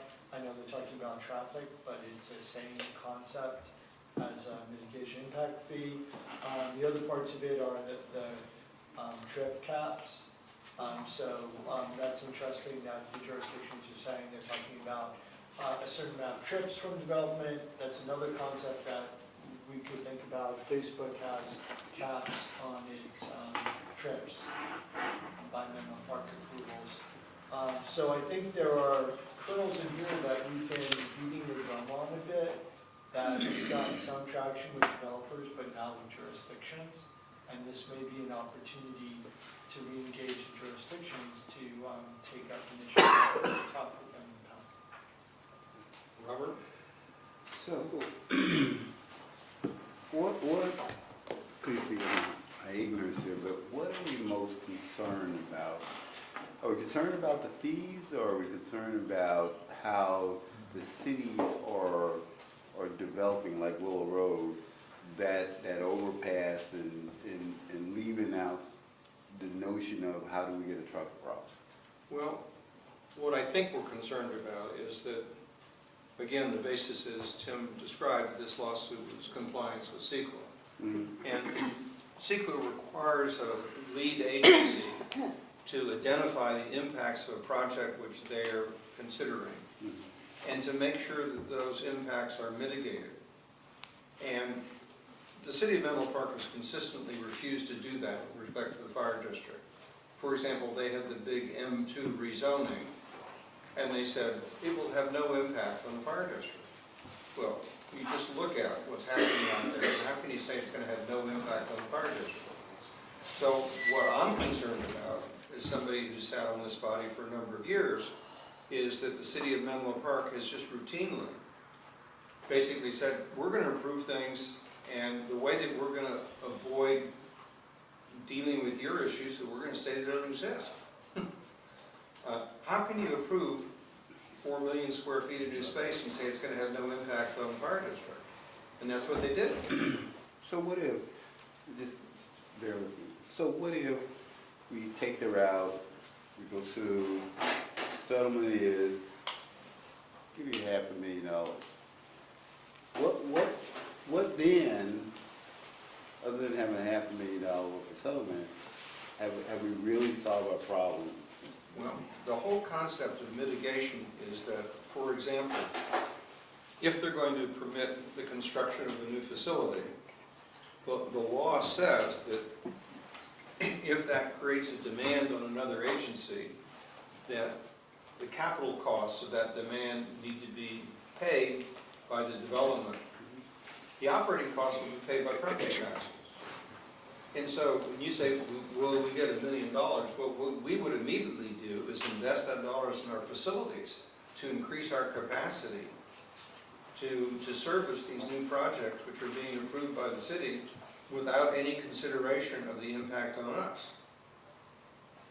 And we first started down this road, and I'm glad Tim's here tonight, because we first started down this road on the Gateway project. And the city negotiated very hard with Gateway and said, we want this, this, this, and this. We want $100,000 for landscape, for flowers. And we said, well, you're going to put up a big thing like that, you're going to need a new ladder truck. And they said, we've gotten as much money out of the developers as we can. You're on your own. In my opinion, that's against the law. They can't do that. But they did it. And we stood by, and that's when they sent us down the road of, well, why don't you have an impact fee? The people who really got it made are the sanitary district. Because what they do is they say, hey, we're going to measure how much stuff you put out of this. And based on that, we're going to have a hookup fee. And so before we hook you up to the sewer, you have to pay the cost of increasing the capacity of the sewage plant to service your facility. And it's just unambiguous. So for the district, for us, is if we get this money, please bear with me, we get this money, we get the trucks, maybe on the east side, more trucks on the east side, more service on the east side. But has it, it would solve one problem, but it seems like the main problem is the arterials, the heavy traffic, the mitigation going in and out of our service area, that will still be. So what I'm saying is what's more important, getting the money to give the temporary relief for the trucks and maybe hire some more staff, versus the physical structure, the physical realignment and pathway to and from those main corridors. That's where the lawsuit, will the lawsuit take care of it? Or will it move us towards that? Or is there some other way that, whether if we're going to sue one, we sue them all? You're not taking that. Because I think just going after Menlo Park has got its problem with all the other cities and what they, especially East Palo Alto and River City or some of the others, that's impacting the district. Well, I think you've identified or talked about two separate issues. One of which is increasing our institutional ability to respond in terms of additional stations, additional pieces of equipment, etc. And that was the whole concept of mitigation. The traffic issue is a separate responsibility that the jurisdictions that approve these projects have. And when they approve a project and they say it's going to increase what's called the level of service on a particular road, and that level of service reaches a point, they then have to say what they're going to do about it. Now, unfortunately, the law gives them one option of saying, there's nothing we can do about it. So we're not going to do anything. I've said before you joined the board that I think we should put the cities, the town, on notice that their roads do not provide us with sufficient access to perform our job. And so they are on notice that they are failing to provide us with the access we need. I think it's unconscionable for Menlo Park to have engaged in the road diet that they've done with Willow Road over the years. I'm talking to some of the firefighters today. We had a retirement program. People have been around a long time. They remember going down Willow Road when there was no islands in the center of it, there wasn't any parking on the side. It was a whole different ballgame. If you've only got 2 lanes of road, there's no place for people to pull over, no place to let the fire truck by. And so they made the decision to engage in a road diet, and it has resulted in constipation. You know, not a loss of weight, but constipation. And our ability to serve is being impacted by that. So this settlement agreement is just an example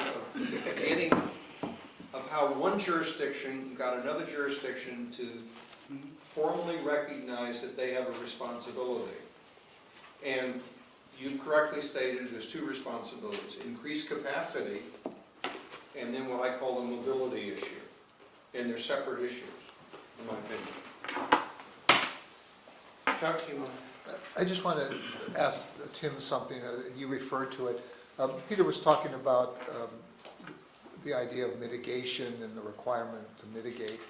But under CEQA, you could have a finding in the EIR that some damage was, or some impact could not be mitigated, and that would be fine, correct? Right, the rule under CEQA is that if you identify a significant impact, you either have to mitigate it or find that you're not able to mitigate it, and therefore you adopt what they call statement of overriding considerations, which is just saying that the benefits outweigh the impacts, so the impacts will stay what they are, and we're not obligated to solve that problem. Well, one of the tricks that they've done with this level of service, although they're moving away from level of service as a standard, but is that many of these intersections are fully impacted. They're the worst level. And so once something's the worst, it can't be worster. You know, there's no adjective or whatever that even describes that. Yeah, more worst, or liver worst, or something, chopped liver. And so, in fact, they can conclude from that, and they do conclude that there's no impact because it's already the worst it can be. And that, I don't know what you do with that kind of logic. If I can just briefly, I don't want to do a Well, deep dive. what's nice is that this is your area of expertise, Tim, so guide us. But not a deep dive, but just on, they have A, B, C, D, E, F. Like a report card, F is always bad news. So for traffic, F is bad news, meaning it's the worst operating condition. But they do have standards that say if you're at F and you add a certain amount to F, that could be a significant impact. I agree with you that then you end up in the same place if there's nothing we can do about it, but just as a point of clarification, there could be a F worse. Yeah. Let me give you an example, Chuck, of where I think we would have a legal basis for challenging Menlo Park. If they said the level of service on Willow Road is so bad and we can't do anything with it, I said, wait a minute, you know, you used to have no obstructions on Middle Road. There were no ball belts on Willow Road. There's no center island on Willow Road. There's no parking on Willow Road. And one of the mitigations you can do is go back to where you were. It's not like we're creating a Willow Road that never existed. We're trying to recreate the Willow Road that was there 20 years ago. And you can't argue that we can't do something, because the right-of-way is still there. The city didn't sell off any of their right-of-way. They allowed it to be used for other purposes. I don't think that's entirely true. I mean, I've been here since 1968. They did cede some of the right-of-way to the homeowners and things like that, so it actually can't be reclaimed. Well, it could be if they, you know. Condemned it or something. Yeah, they could, and that's what happens when you improve roads. And it's the greater need of the community versus the individual. I'm not arguing against you, by the way. I'm just frustrated by the lack of options to fix the Do we problem. want to give any direction to staff on this, or just simply note that there's been a nice agreement between East Palo Alto and Menlo Park? I would like to, go ahead, Chuck. You please. I would like to know where does Caltrans fit into this whole equation? Does Willow Road, is that controlled, like I know at one point Willow Road, University Avenue, before Caltrans could actually do their work, they had to get City of East Palo Alto to transfer the property to them, and then they came in and fixed Road, and then the Caltrans gave it back to the city. So is that a situation where the Willow Road was Caltrans came in and Willow Road had to transfer the property over to Caltrans, and do they hold it, and where are they playing this whole debacle? Willow Road belongs to the local jurisdictions, except the intersection, the overpass is in Caltrans' jurisdiction. But Menlo Park owns Willow Road where it runs through Menlo Park. It's not a state highway. It is a defined arterial, which means its purpose is to move cars, not to be a parking lot, not to be a bicycle path, not to be a pedestrian. It's an arterial. It's designated as an arterial in the city plans and everything else. But Caltrans owns the overpass. And they made decisions as to what they're going to do with that overpass, and with a lot of, by the way, input and consultation from the city of Menlo Park. It wasn't like they just said, oh, this is what we're going to do. The relationship that I guess the district may have with Caltrans or not, or relationship or no relationship with Caltrans, would it it may or may not make sense now, since they've gone through this process, to understand what a relationship needs to be with Caltrans? I can water over I can there. actually send you some information. We correspond with Caltrans. There's a long list of items, and we don't necessarily need to agree with the local jurisdictions on that either, and we have our own voice.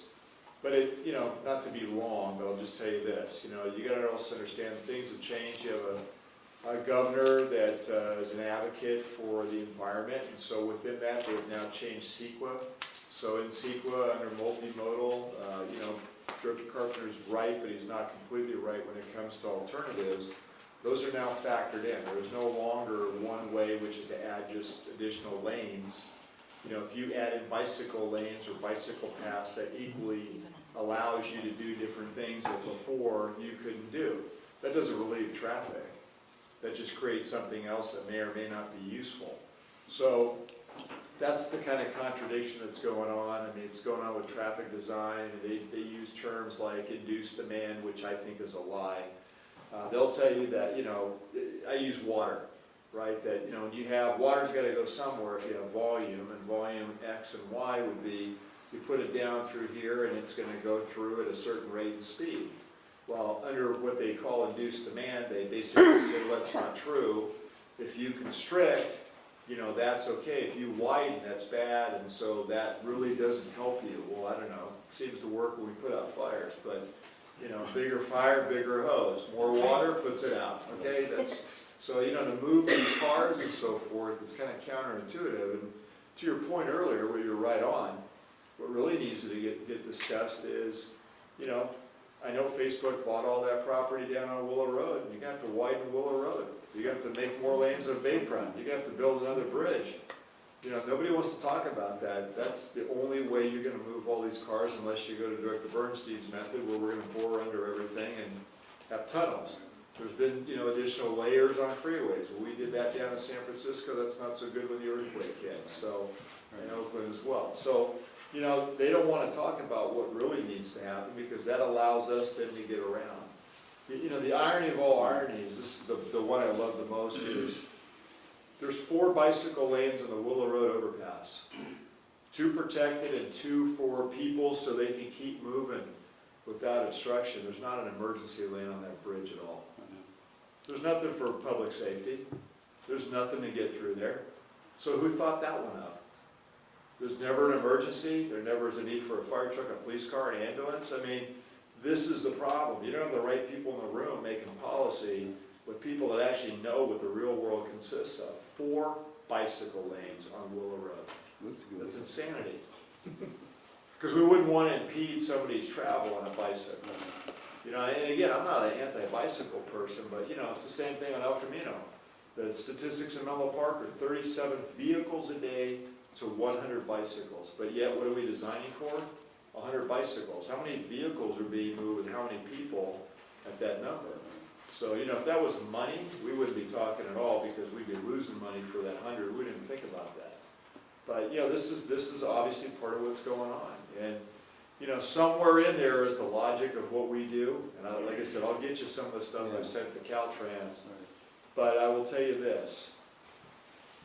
Caltrans is in a difficult position because they have gone to a more homogeneous methodology where every one of these communities now gets to weigh in on what goes through their town.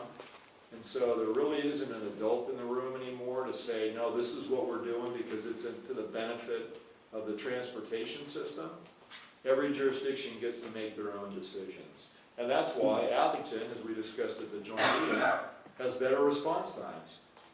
But yet Atherton takes it on the chin because they got 3 lanes of El Camino and, you know, no road impediments in the town of Atherton.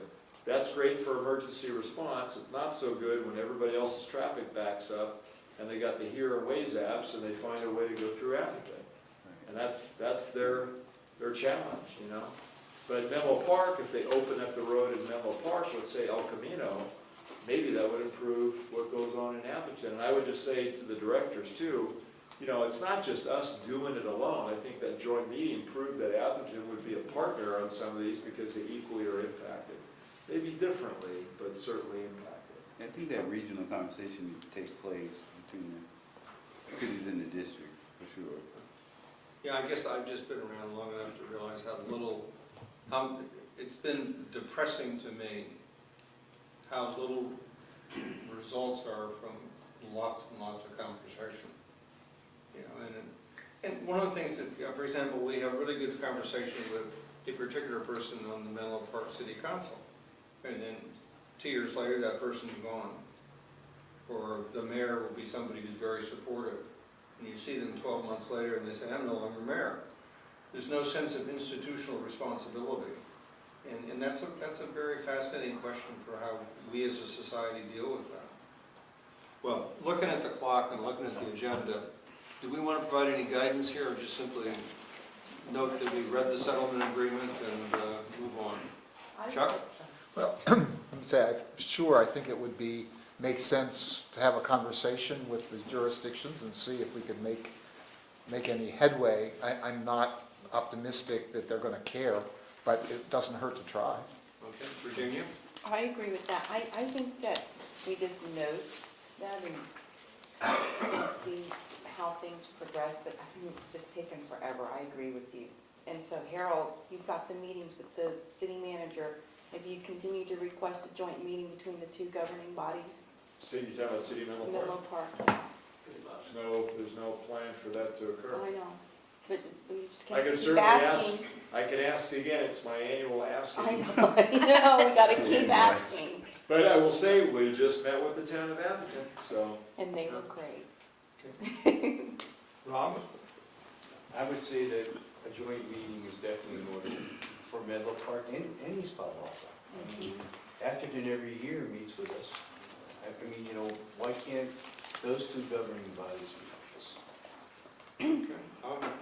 I think that's sufficient guidance. I certainly push for a joint meeting, and I would also encourage you and Tim to have conversations with the city manager and the city attorney and say, wait a minute, you know, we see this settlement agreement. What about an agreement between the fire district and the town as to how you're going to deal with development issues?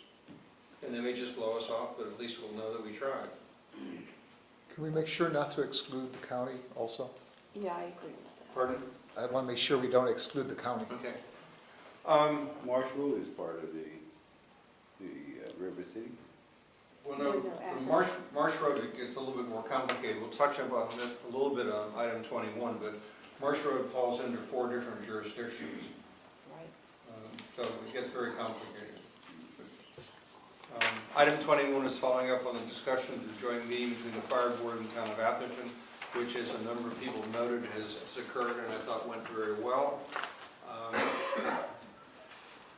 I would welcome other people's views, but let me just say at the beginning, I came away from it with, I think, a very strong sense that We need to encourage the town of Atherton to install an audible alarm system, which is town-wide.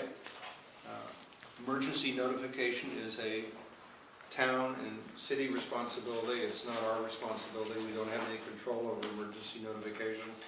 We can help them design it. We can probably choose to help fund it, etc. But I think it's important for us to say to them, as the professionals in this business, we think you need to put in place an audible alarm system. And similarly, I think we need to ask them to proceed as quickly as possible with neighborhood evacuation plans. Again, evacuation planning is by law a responsibility of a city and a town. We do not have any responsibility for evacuation planning. Although, if evacuation doesn't go well, we're the people who are left holding the bag. And then on the Marsh Road thing, I was a bit discouraged when the mayor made such a strong statement that they have no intention of doing anything with Marsh Road. They may not want to change the two-lane configuration, but I think they have an obligation to the citizens to find a way to facilitate emergency access on that road, which you could do with hawk signals at both ends of the two-lane section, etc. But I don't want to be a traffic engineer. So, yes, it was a great meeting, but one of the comments I got from a citizen was, you had a great meeting last year, but what were the follow-ups to it? And I think one of the things we have to do is we have to have some specific follow-ups to this.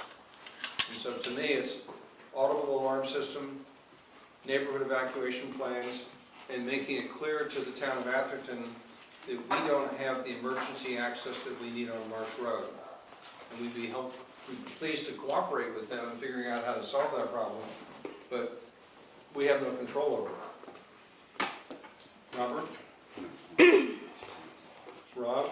I just think, I'm just happy that Atherton met with us. And, you know, that they will, I'm sure in the future, continue to meet with us.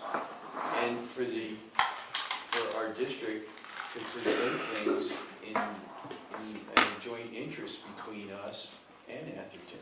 And I think that in itself is so informative. So Virginia?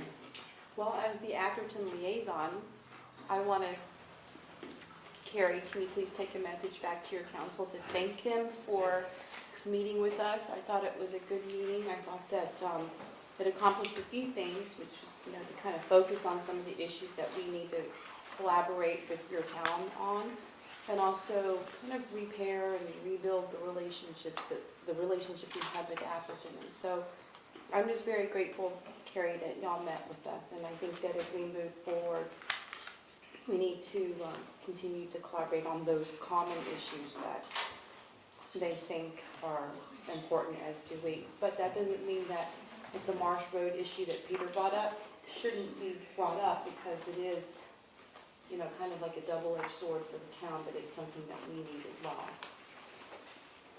Did you note that, Carrie? Thank you. Chuck?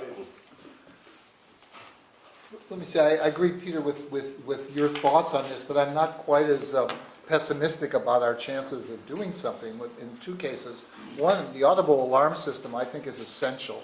And I don't see any reason why the fire district couldn't put audible alarms. I'm talking about really loud, high audible alarms at every fire station. And that's something I think we should look into. The second thing is the evacuation plans, which to me, what we know is that's why people died in these fires, is they did not get the evacuation orders. There was just a report out a couple days ago that over half of the emergency evacuation notices were not received because the telephone lines and cable lines or whatever that were carrying the messages were burned in the fire. And I think we have to rely on these sort of old-fashioned, you know, World War I, World War II kind of messaging systems. But I think the responsibility for evacuation plans could be given to our CERT organization. And in very few cases, it didn't happen in San Jose when they had the fire last spring. It didn't happen in a lot of these communities that people got the order to evacuate. I think it's up to volunteers to do that, and I think they could do that. And it's one of the reasons that I really want to see us fund CERT and get a kind of a robust organization so that it could, district-wide, within a few minutes, get the word out to people, whether it was knocking on their doors or riding bicycles around or calling them up or whatever was working.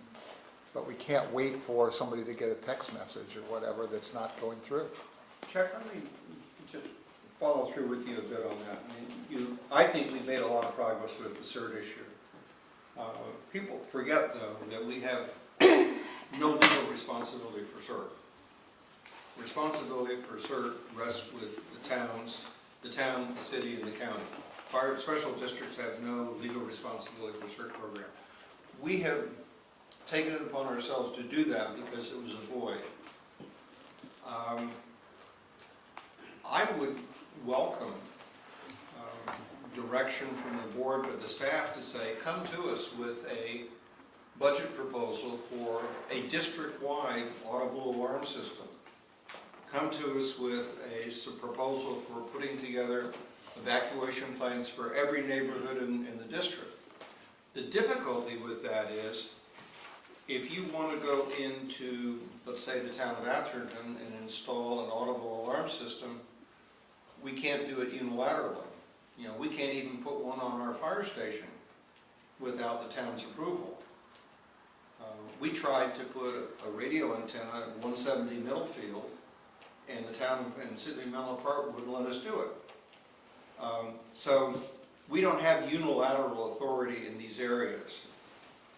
We can use the carrot, which is money, and say, we will pay for this, but we still have to get their buy-in and their approval.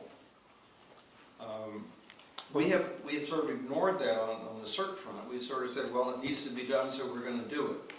And we haven't asked them for permission. We've just let them do it. One of the positive things that it was at the Emergency Preparedness Committee meeting, Chief Stevens presented a proposal, not a proposal, but a report on, what's it called, the Disaster Service Council or something like that, of getting the key people together from each jurisdiction to sort of come together on a joint plan. So I think we're working toward that.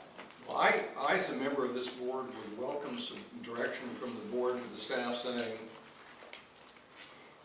put a higher priority in our budget on designing and building an audible alarm system. Put a higher priority in our budget in actually designing neighborhood evacuation plans. And let me tell you, from having done the Walsh Road plan, which was very much a hands-on effort by myself and a small number of other people, the only way to do those plans is from the ground up. You got to walk the neighborhood, you got to discover the tunnel under 280 that nobody knows about, you got to figure out how to go over to the fence to the golf course, you got to work with Cal Water to figure out how to open up a dirt road that people can drive on. In my neighborhood, I keep telling you, it's a death trap. If there's ever a big fire in Lindenwood, that wall's going to be lined with dead bodies, because there's 2.2 miles of 8-foot fence with no way out. But we could, for example, we have a very good, strong Lindenwood Homeowners Association. I could see us going to the Lindenwood Homeowners Association with the Mike Ralstons and the Carol Parkers and the other people and saying, hey, let's build a Walsh Road plan for Lindenwood. I would like to have the town's participation in that. We didn't have that for Walsh Road because they said, no, we don't want the liability of telling people what to do. So that's the balance.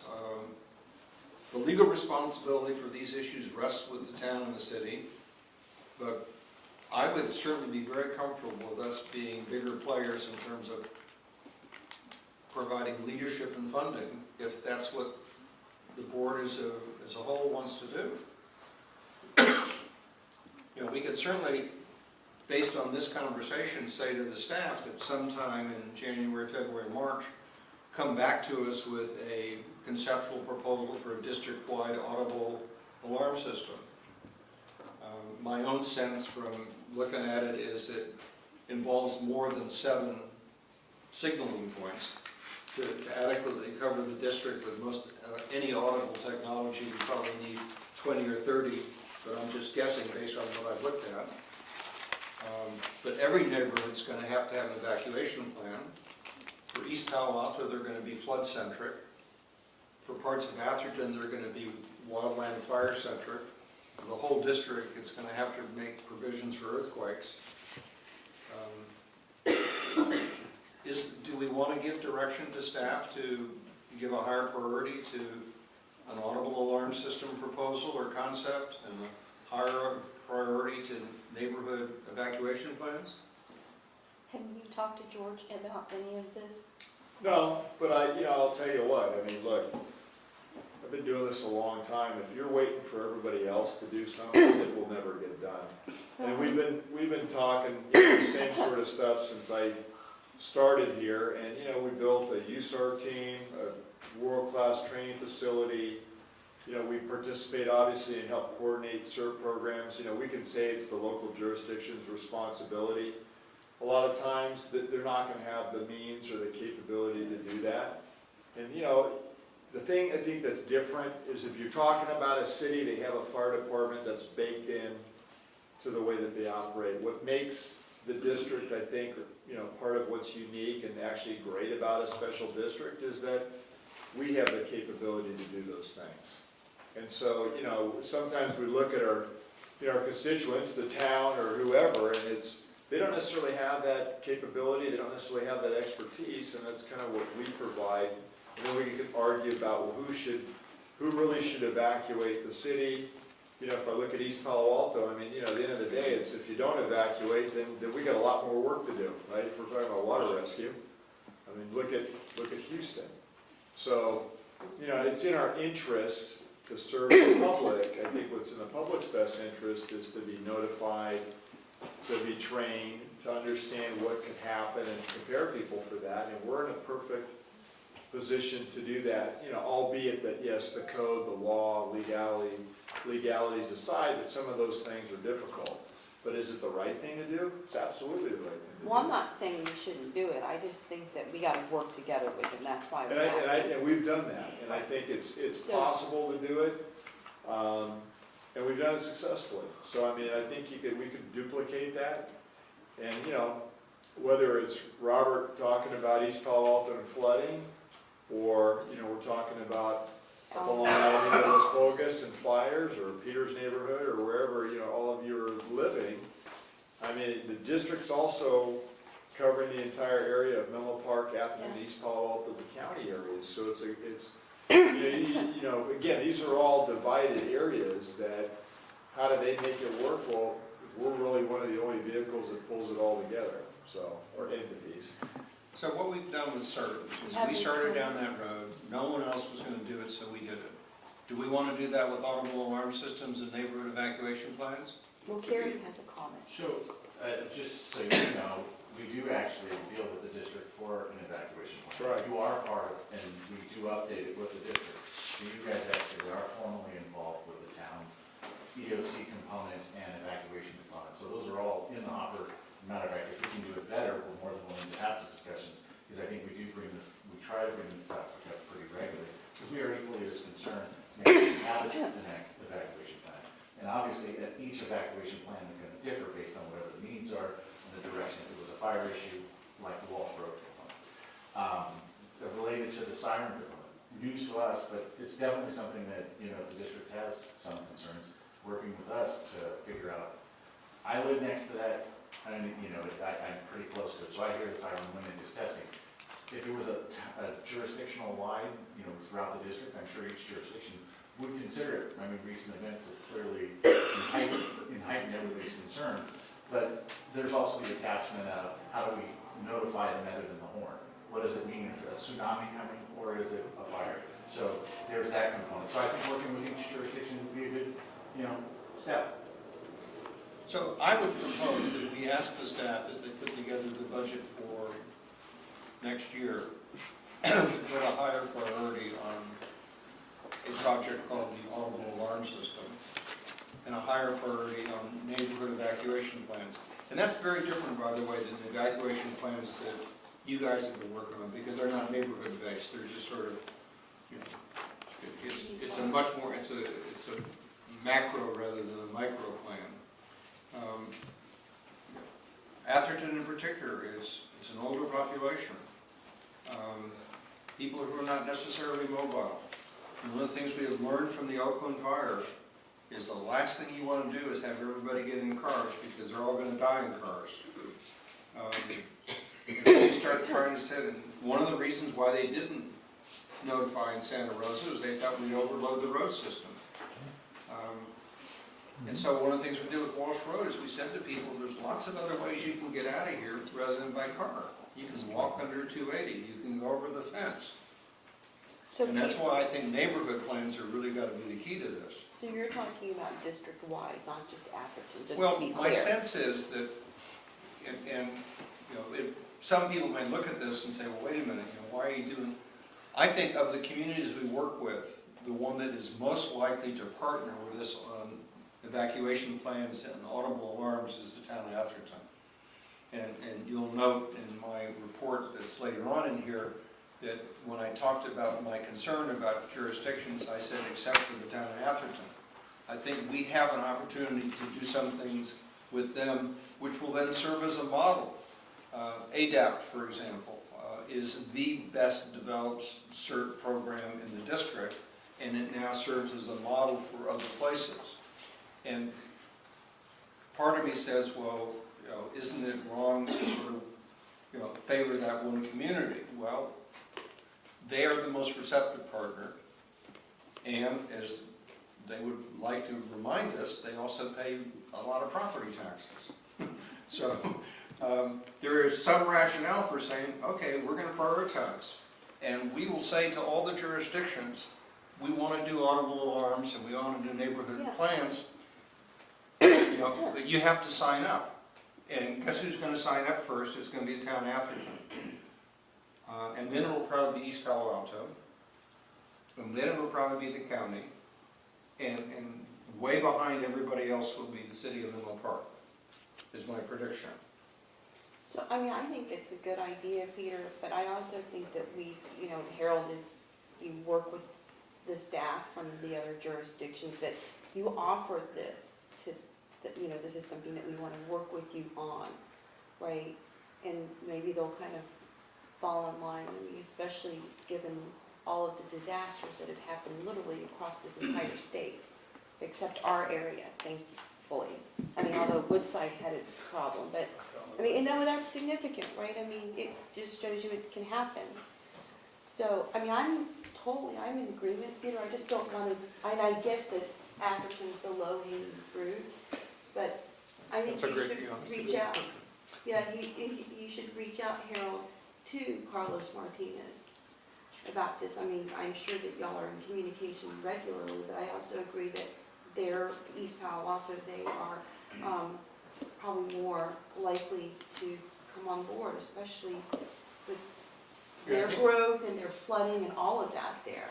I mean, I don't know. I think they'll be second. Yeah. County will be third. And the county specifically in the North Fair Oaks area, where, you know, we kind of work with 60% of that area, I think it's a huge deal. And it may be this Disaster Service Council will be the mechanism by which we say, okay, we're going to make a pilot project out of Atherton. So, I mean, and everybody who wants to can come participate, look over our shoulders, etc., and see what we've done in terms of Atherton-wide audible system, and then who wants to be next. Right, so as you meet with the city managers, invite them to be a partner with us in this project. Well, and also the police chiefs, I think that's the key. I mean, the key people, right, the key stakeholders, but I mean, I don't know, that's just my, I'm piggybacking on your idea. Yeah, again, looking at the clock, I think we've given you some. Yeah, no, I'm comfortable with the direction, and, you know, I think we'll come back. I mean, it won't be right away, but certainly it's a priority. And, you know, just give you a historical sense, and former Director Ianson, now Citizen Rex Ianson sitting in front of you, recalls the day that we used to control all the evacuation sirens in the entire district, right out of our dispatch center. So that was for air raid warnings. But that system was abandoned because allegedly that would never be needed again. Okay, So you have. your direction. moving on, reports and requests. Board President's report, I disciplined myself this time to say, okay, it's the end of the year. What do I think has been accomplished and what do I think the challenges are? That report is here. Any questions about it, it's fine, and if not, then we can move on to reports, requests, liaison committee reports of directors. So, Chuck, why don't we start with you? So interestingly, as a liaison to East Palo Alto, I've been attending meetings of the CERT group in East Palo Alto. At least 2 meetings, Robert could correct me here, they have actually discussed flood danger and the need for horns. I think I've even heard one of the people say that there's a system that is there back from World War II that's still in place but not operational. And I subsequently, at a community event, spoke to 2 council members that were there and mentioned both the idea of evacuation plans in the event of a flood and audible alarm system, and both of them were in favor of such a plan, particularly in favor if the fire district were funding it. So I don't know what the cost of such a thing is or anything like that, but it's something that I would certainly like that. And I think we would get a lot of receptivity from the city of East Palo Alto. They see flood as a higher concern than earthquake is, although earthquake is pretty high up there too because the ground is not that stable and so forth out there. That's really the only report that I have. Let me just say, I want to talk about the Finance Committee. All of the things that we talked about in the Finance Committee we dealt with in the consent calendar. Also, I'm the chair of the Emergency Preparedness Committee. We have been meeting, in the last meeting we discussed at length, again, it was a continuation of a direction for a board policy on what CERT is to be used for, what the money that we give them is to, what our goals are in terms of spending that money. And in addition, there were some false notions about limitations on CERT, that it couldn't so-called self-deploy and things like that. And the fire district has said, no, that's not the case, that right after an emergency, CERT members have been trained to go out, do reconnaissance, that's what they should do.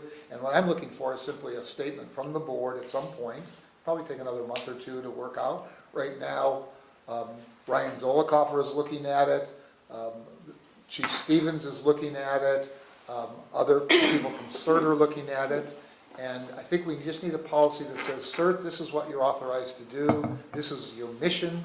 We would like to, what do you need such that we could reach every single person in the district? Now, let me just, and Chief and staff can chime in on this, but the tricky thing here is a state thing called emergency service workers. And the state has a program for ESWs which says that if you are a bona fide emergency service worker, you are then covered by state liability, et cetera, et cetera. But in the legislation and the law concerning ESWs is a requirement that you only become an ESW when you are activated by an agency. And years ago, when I was still a private pilot, I got a group of pilots in Palo Alto who agreed to be basically an aerial CERT program. And we started talking to the city of Palo Alto, and they said, oh, that's great, we'll designate you as emergency service workers, but the minute you fly outside of Palo Alto, that designation is no longer effective. So it was a real null set. I believe, and the chief can correct me if I'm wrong, that the ESW classification remains the way I've described it, that it only becomes effective when those people have been officially activated. And for that jurisdiction. And it can't be self-activated. Yeah, as far as I know, that's correct. So that's where there's this. Let me bring you up to date, though. We discussed that at length also. I think the right term is disaster service worker. DSW. Yeah. But we saw one of the benefits of this council is that the 4 jurisdictions might, through an MOU, delegate that responsibility to the fire district, so the fire district could, and there's these different words, mobilize, deploy, activate, it's not clear whether they're synonyms or not, but that when they did it, people were covered in the whole district. So it's something that if the cities gave over that responsibility, or delegated part of it, that we could do that. So it's being worked on. Most of the CERT people we talk to don't really care that much, and in theory, they're covered by the Good Samaritan laws if they help. The problem is if there's it's not clear what they're covered by. So that's why I think this policy statement is really critical to say, who's responsible? Is it CERT? Is it the city? Is it the district?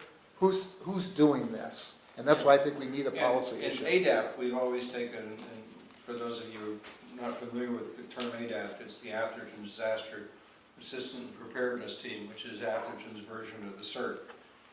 And the philosophy in ADAPT is it's much easier to ask for forgiveness than permission. So a very strong tenet in ADAPT is when something happens, you take care of yourself, you take care of your family, you take care of your neighborhood, and you're available when the first responders show up 2 or 3 days later. So it's built on self-activation. And everybody has just been told, we're going to self-activate. When the professionals show up and there's an incident commander, then you fall into that system and you come under their control. Until that happens, you do the best you can. And that effectively is the policy statement that we want to have from the district. You see, it's very easy for a group of maverick civilians to make that policy statement.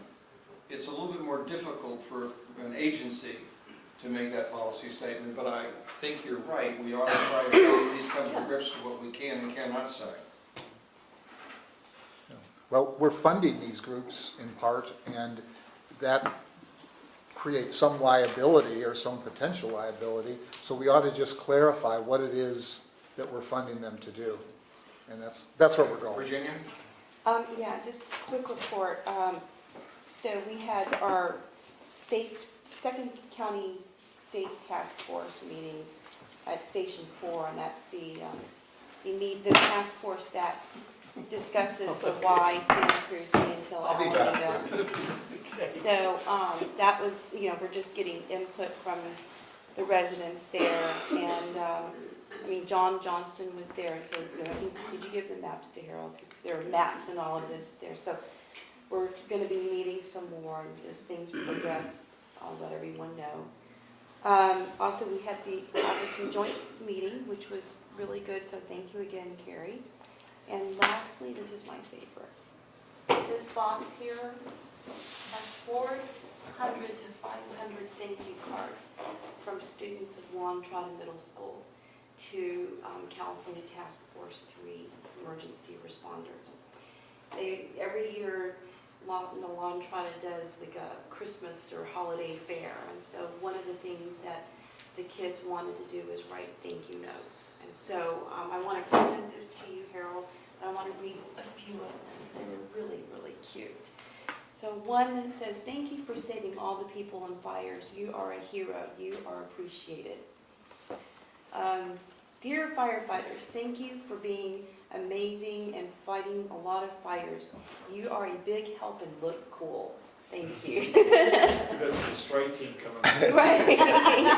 And so this one is, I'm just going to read the front because I can't really, it's hard to read this student's handwriting, but essentially he says, you saved my grandpa's house from everything being gone.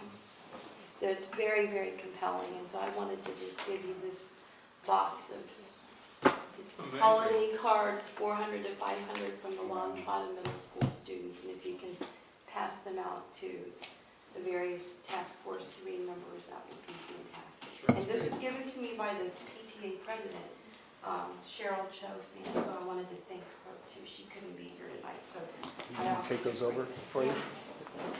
Thank If you. Michelle will take them, then we'll get them where Yeah. we need to go. Thank you. Thanks, Michelle. Yeah, thank you. You're a good egg, Michelle. Thank That's it, thank you. Rob? I attended a meeting at Cafe Zoe with a bunch of upset residents involving traffic. And we met at 3 o'clock, and I had another meeting over your Facebook. How'd that go for you? And I think they set me up, because when I was trying to drive across town, it took me 45 minutes to go 2 miles. And, you know, like all of us have explained, they're just cutting through those neighborhoods over there in Willow. So I kind of saw firsthand cars going opposite directions. I mean, it was pretty scary. I mean, so I could see probably responding to an emergency and dodging and weaving, not only cars, but motorcycles and big trucks going across town. So I attended that on November 28th, and we had an emergency prep meeting, and since you're the chair, I think you pretty much summed up what we had discussed. I went to the EPA changing of the guard, where they have a new mayor and a new vice mayor, Ruben and Lisa. Ruben's the new mayor, and Lisa is the vice mayor. Of course, I attended the Atherton joint meeting, but I also went to the Menlo Park changing of the guard too, where our former board member Peter Ataki and the new vice mayor is Ray Mueller. And of course, I attended the Service Awards dinner or luncheon, and Michelle, you and your staff did a great job setting that up. So, thank you, Chief. Robert? I attended one event a couple of weeks ago. It was the groundbreaking for, I saw Chief Johnson over there, in East Palo Alto for the new bicycle pedestrian overpass. It's going to be, at some point, get built. They're tearing down the structures now a little bit. So it was a great event. It's been a long, hard-fought battle to get that done. But it is done, and so people are very excited. So they were kind of somewhat linked to the east side of 101 with the west side of 101 in terms of pedestrians. Because University Avenue is a death trap when you start trying to, you can only walk on one side, but people walk on both sides, and they're just dodging cars all over the place, especially during rush hour. So it was a great event. And it's separated. Yeah. No cars, just bikes and people. Bikes and people. Perfect. That's it. Okay. Item 24, election of officers for next year, as specified in the board policy manual. This is something we do each December. The new officers take office on the 1st of January. And so I'd like to begin the process. We have in the past customarily had the person who's vice president move on to president. I'd like to nominate Rob Solano as president. Is there a second?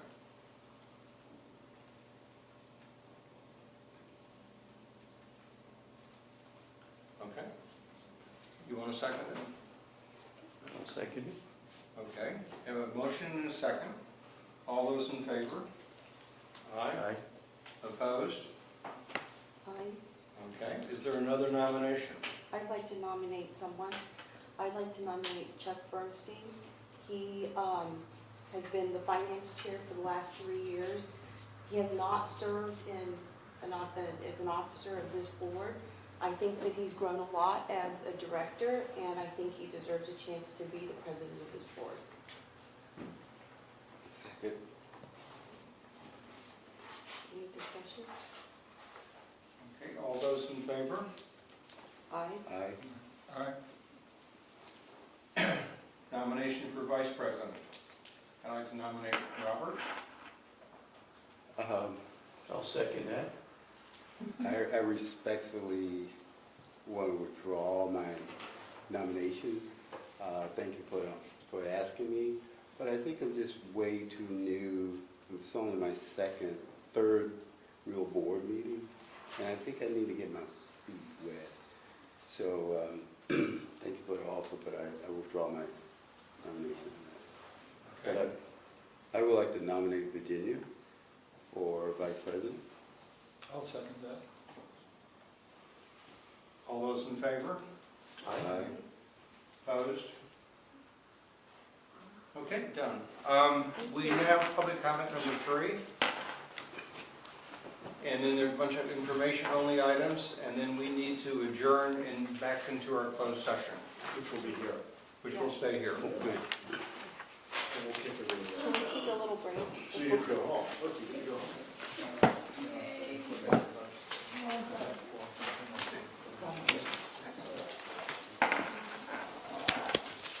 Bye, Carrie, thank you. Lucky to take you to lunch sometime. Yeah, sure, that'd be great. And I say that as a neighbor, well, a neighbor, Hey, Barbara. or a day. So here is the, A long time. Still one? Okay. I didn't know if they wanted. Congratulations. I know we had that little conversation. Okay. But I just, That's part of my job. Well, it's definitely a. I'm good.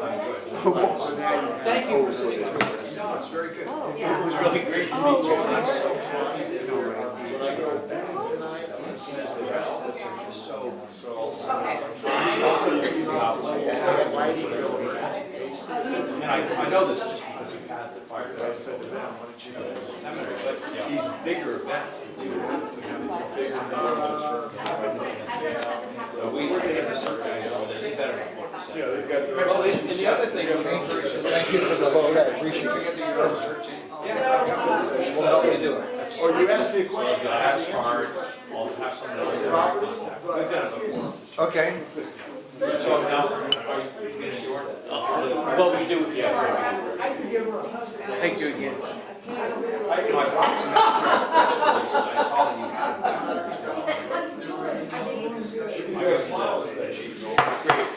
Thank you very much. Nice to meet you, thank you so much for all the work you do. Rex, Linda, Congratulations.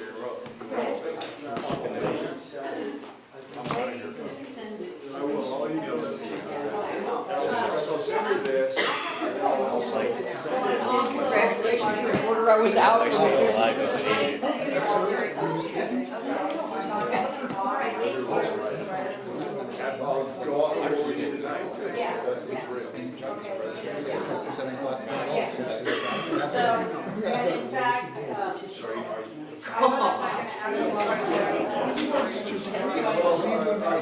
It'd be interesting.